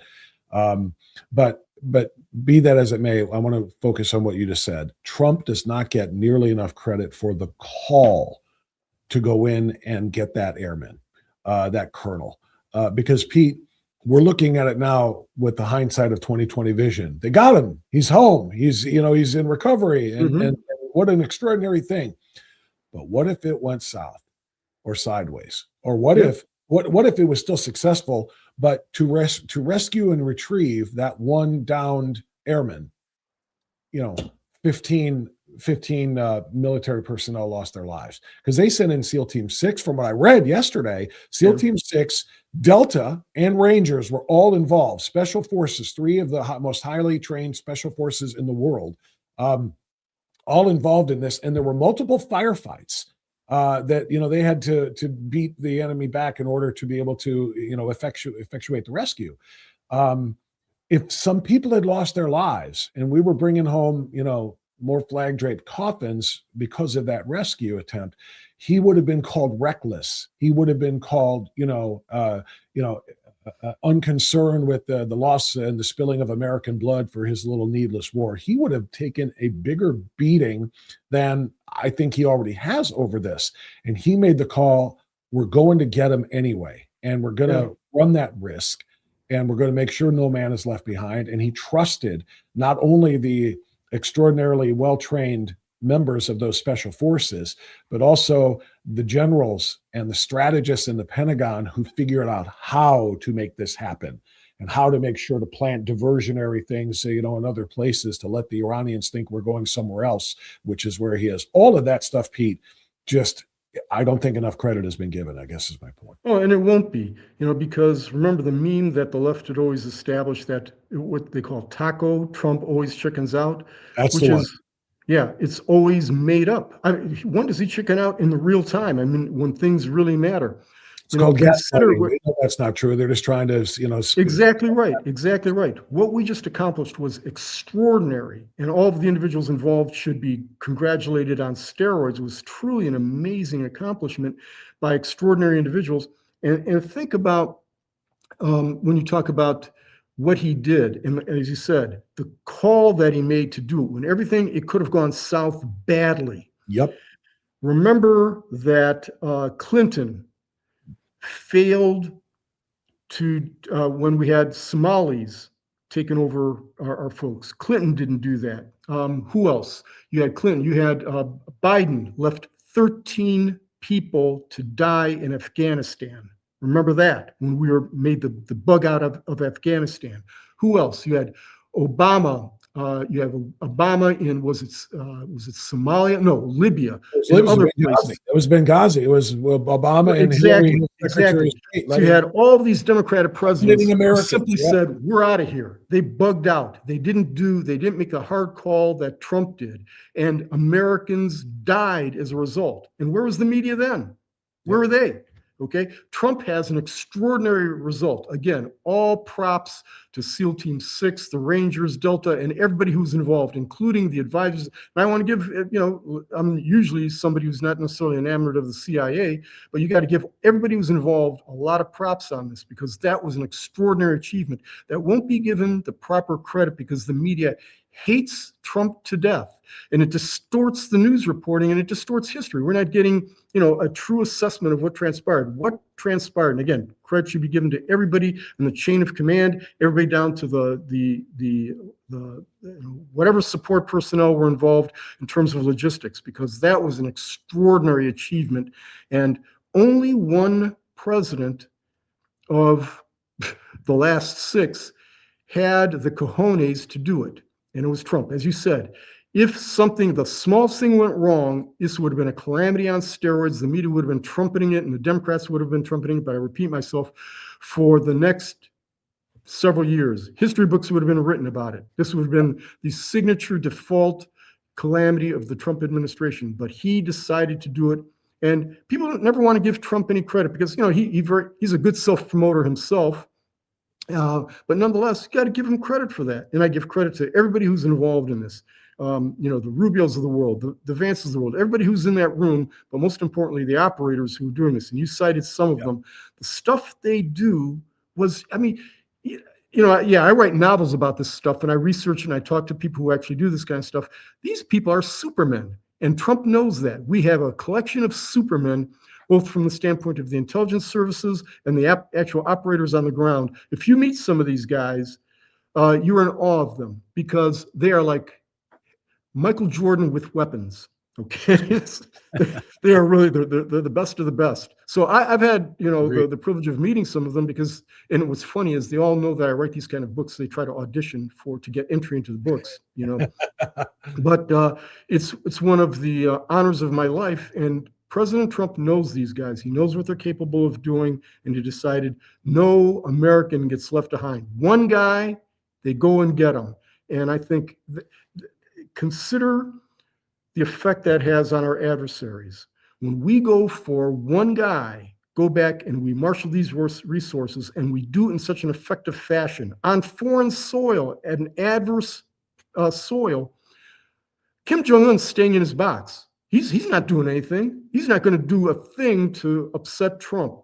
Same with Putin. Putin's not going to do anything to upset Trump. Same with Xi. Xi's looking at this going like, we're not ready for prime time yet. No. But more importantly is, even if they had the technological capability of doing it, they understand that they have a president here who's willing to pull that trigger when no other president would have done it.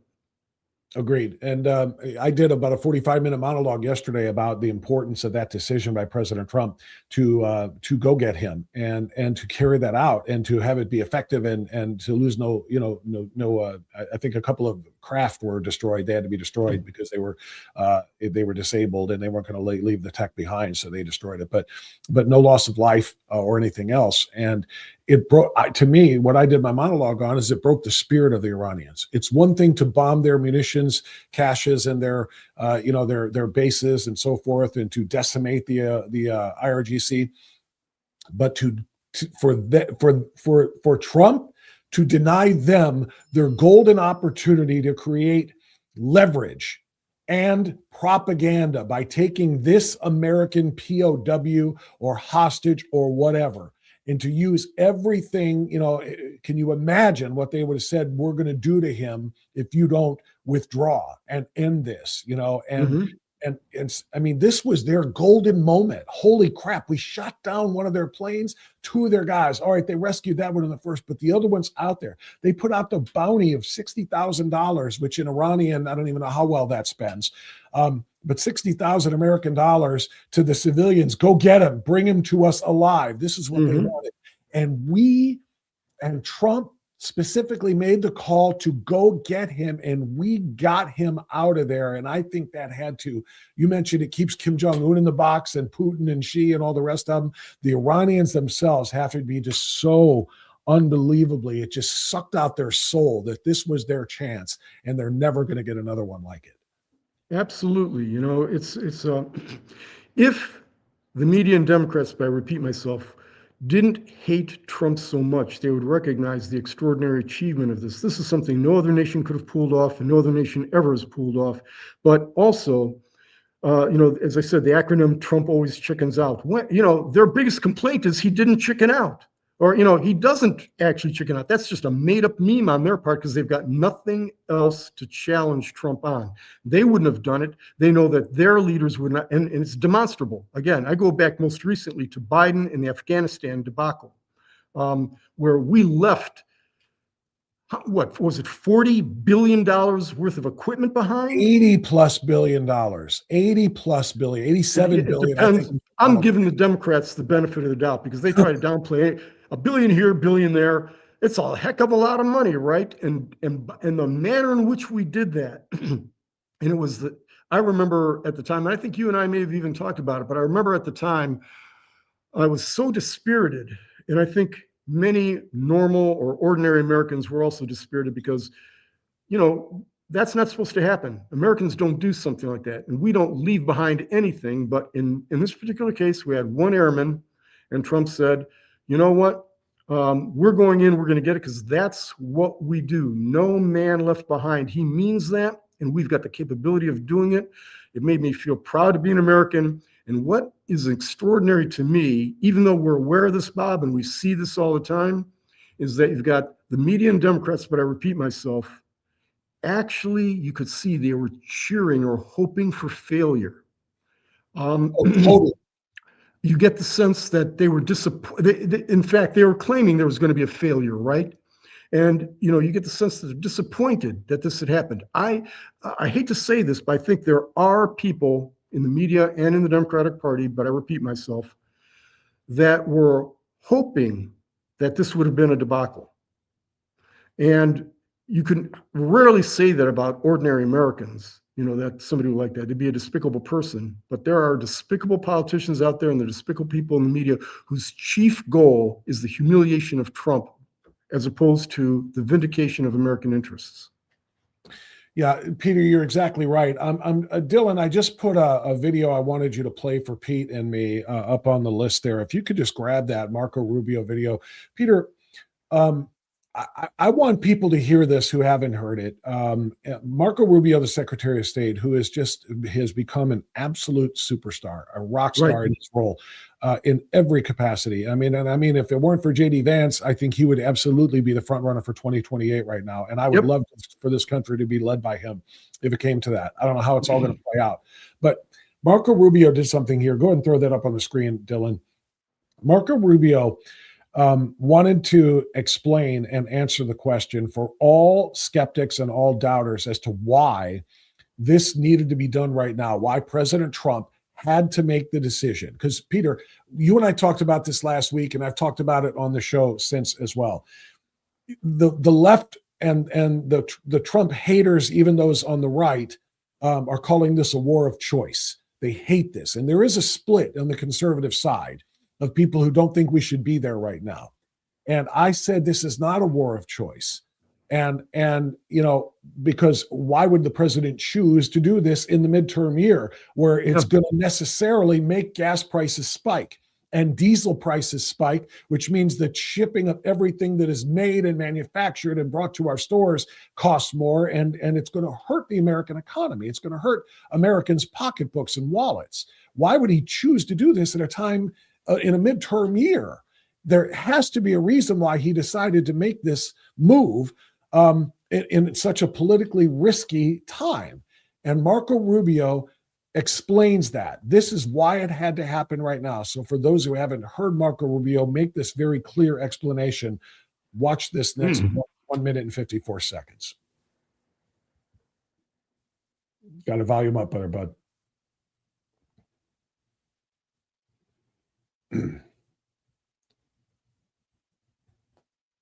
Come on, Dylan.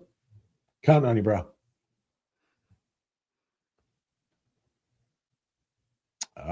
Come on, Dylan. It's not allowing me to play with the volume. Let me try again. Come on, I just set all this up. You can't leave me hanging here now. All right, I'm going to try to do it myself. I want this to be heard, so I'm going to try to do this myself. So let me do what's got to be done here. Take it down there, Dylan. Take it down there and let me try this because I want to make sure that we get a chance to hear this. So. All right, hold on. Let me start it from the beginning now. This should be visible to everybody, hopefully. Dylan, take yourself out of there, please, so I can share this. Okay, we're good. All right, here we go. Watch this, Pete, and then we'll get your reaction on the other side to wrap this up. Many Americans are asking, why did the United States have to attack Iran now? Well, let me explain. Iran wants to have nuclear weapons. Of that, there is zero doubt. If what they truly wanted, which is what they claim, is nuclear energy, well, they could have nuclear energy like all the other countries in the world have it. And that is, you import the fuel and you build reactors above ground. That's not what Iran has done. They build their reactors and their facilities deep in mountains, away from the public glare. And they want to enrich that material. The same equipment that they could use to enrich material for energy, they could use to quickly enrich it to weapons grade. So it is clear that they've been offered every opportunity to have a nuclear program that allows them to have energy, not weapons. And every single time they have turned it down. But why the attack now? Well, what was Iran trying to do? Iran was trying to build a conventional shield, in essence, have so many missiles, have so many drones that no one could attack them. And they were well on their way. We were on the verge of an Iran that had so many missiles and so many drones that no one could do anything about their nuclear weapons program in the future. That was an intolerable risk. Under no circumstances can a country run by radical Shia clerics with an apocalyptic vision of the future ever possess nuclear weapons. And under no circumstances can they be allowed to hide and protect that program and their ambitions behind a shield of missiles and drones that no one can do anything about. This was our last best chance to eliminate that conventional threat, that conventional shield that they were trying to build. And the president made the right decision to wipe it out now. That is the goal of this operation, to destroy their conventional missiles and their drone program so they can't hide behind it and finally have to deal with the world seriously about never, ever having nuclear weapons. So, Peter, I was so gratified to see that. And I actually, the point I made, and I cut my own video saying this wasn't a war of choice. There had to have been a reason why he chose to do this in the middle of a midterm cycle here in which his whole agenda is on the line. And then after I made those comments, I found this video from Marco Rubio, which basically said exactly that. Yeah. This wasn't something that was a choice. This had to be done now, or there will never be a better chance to stop that regime from building that weapon. Yeah, I agree entirely. One observation, and we've already touched upon it. I hope that's the next president of the United States. He's extraordinary. I've had discussions just recently with a number of colleagues about Marco Rubio and how impressive he is. Now, J.D. Vance is vice president, and J.D. Vance is an impressive person also. I think, and I would not be unhappy if J.D. Vance ascended to that position, but I think Marco Rubio is a superstar on steroids. And I forgot that he actually went to college on a football scholarship, so that also commends him. But nonetheless, it was a good explanation, and it's something that the media ignores or twists or completely just they lie about. It's so frustrating. We know that, Bob. We've talked about, so it's been a lament of ours forever and ever, even before the Trump era, that the media is so biased. But it's now they don't care. They will simply flat out lie. And what we've seen in the last several days, and this is unequivocal, you see them cheerleading for failure. They want us to fail. They're cheerleading for the Iranians. And it's not just, it's the media and the Democrats. It's an extraordinary, un-American thing. It drives me nuts. I'm sure many of your listeners and viewers drives them nuts also, because I think almost every American wants us to succeed. Even if you don't agree with the policy, you want us to succeed and there be no loss of American life. And if there's an American behind enemy lines, we go get them. Well, we had kind of forgotten that for, again, I go back to the Afghanistan debacle. And Democrats were in the position of actually cheerleading for failure and second guessing. Here we have, as he just succinctly put, this is, and even Biden and Harris and all those folks kept using the phrase, the chief sponsor of terror, in reference to Iran. But they did nothing about it. Nothing about it. And then they complain and they criticize Trump when he goes and gets somebody. He sends, the might of the American military and the American intelligence establishment after one guy, gets him successfully. And the Democrats, all they can do is whine. And the media, all they can do is whine.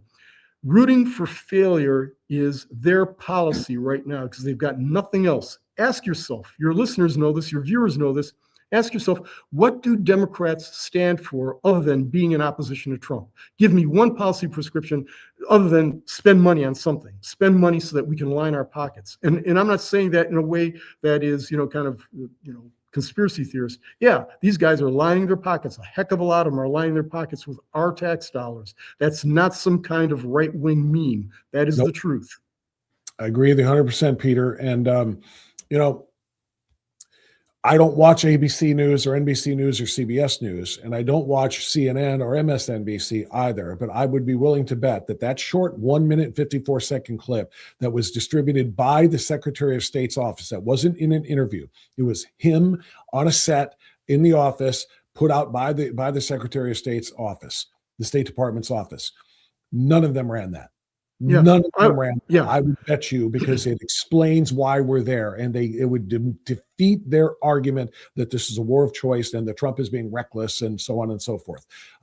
That's why, and that's why I want everybody to play that and share that and show that and know, so that everybody knows this is the legitimate reason. And by the way, no disrespect to our president, but Secretary Rubio articulated that better than he could have. Yeah. Trump would have done the weave and gone into these other things, and it would have been dismissed. It needed to come from a different voice, and that was the perfect voice to articulate why we're doing what we're doing. And I guess that's going to be. Rob, you make a very good point, and I'm hopeful that Trump and those around him in the Oval Office, the Susie Wiles and others, Stephen Miller, get Marco Rubio, J.D. Vance, and the other more articulate members of the administration. He's got superstars in the administration, regardless of what the media and the Democrats would like to say, and get them out there and constantly hammer these points home. Trump has a way of communicating with Americans that I think resonate with many of us. But he's got a history, and the media will just attack him on every point. But when you get disparate individuals going out there saying the same things, especially as articulate as Marco Rubio is and J.D. Vance, I think that penetrates the American psyche much more effectively. It obviates it or circumvents the media filter. But look, I was proud when it happened. I was floored when it's happened. I think that most people who pay attention to these things understand the extraordinary capabilities of our intelligence establishment and our military establishment when put to proper use. And, it got the attention of our adversaries, that's for sure, and it keeps them in a box. They don't want to, first of all, they know we've got capabilities that far exceed theirs, but more importantly, they know this, and this is the key, that Trump will do it. Whereas everyone else rattles sabers, Trump will do it. And, the media and Democrats, if I repeat myself, constantly lie about Trump, that Trump always chickens out. It's just the opposite. Just the opposite. And for your viewers and listeners, and I know they know this because we talk to them on a regular basis, they know that whatever the media says about Trump is probably 180 degrees from the truth. Trump, to me, look, the guy's sometimes, he plays outside the box, and sometimes he gets some of us upset, the way he articulates things. But my goodness, my own estimation is he's the most effective president of my lifetime. Well, we're going to find out if he does what he says tonight at 8 o'clock. If that strait is not opened, or if the plan to open it is not announced, we'll find out if the bombs start falling on power plants across Iran tomorrow. We'll see. Peter Kirstenau, amazing as always. A lot of ground covered there today. Thank you for the insights and the wisdom as always. Take care, Bob. You got it. Thank you, Pete. All right, that's Kirstenau joining us, and that's going to put the wraps on it. Yeah, I don't know why somebody is trolling our chats, but we can easily handle that. Yeah, we'll mute this person forever. Make those things go away. There you go. Remove that. To everybody else, yeah, I see a Rosebud. I just happened to look down and see some of these messages from the trolls, and that's okay. We'll just dump them out and block them forever. It's no big deal. But just super quick, let the music play for a minute or two longer here, just so I can see what some of the chatters have to say about what we were just discussing. Keeping track of the enemy movements was the reason for the SR-71. It could not be shot down. It just flew faster than the bad guys. Let's see.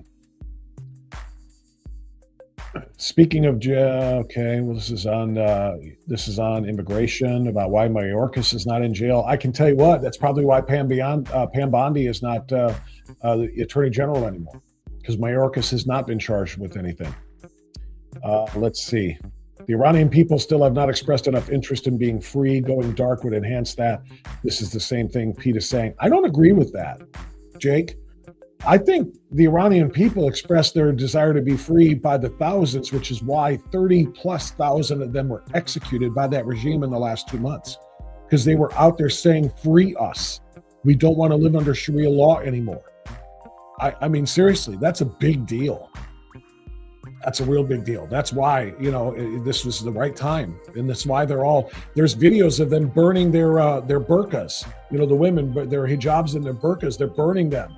It's kind of like the burning your bra thing from, back in the 60s. They're saying very much out loud, we will not be constrained like this anymore. They want their freedom.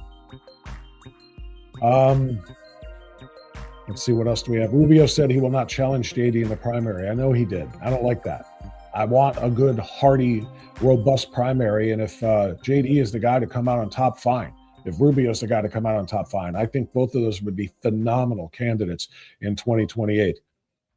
Drop those Dems in one Mideast authoritarian country to change their bad anti-U.S. attitude, says Lois Irene.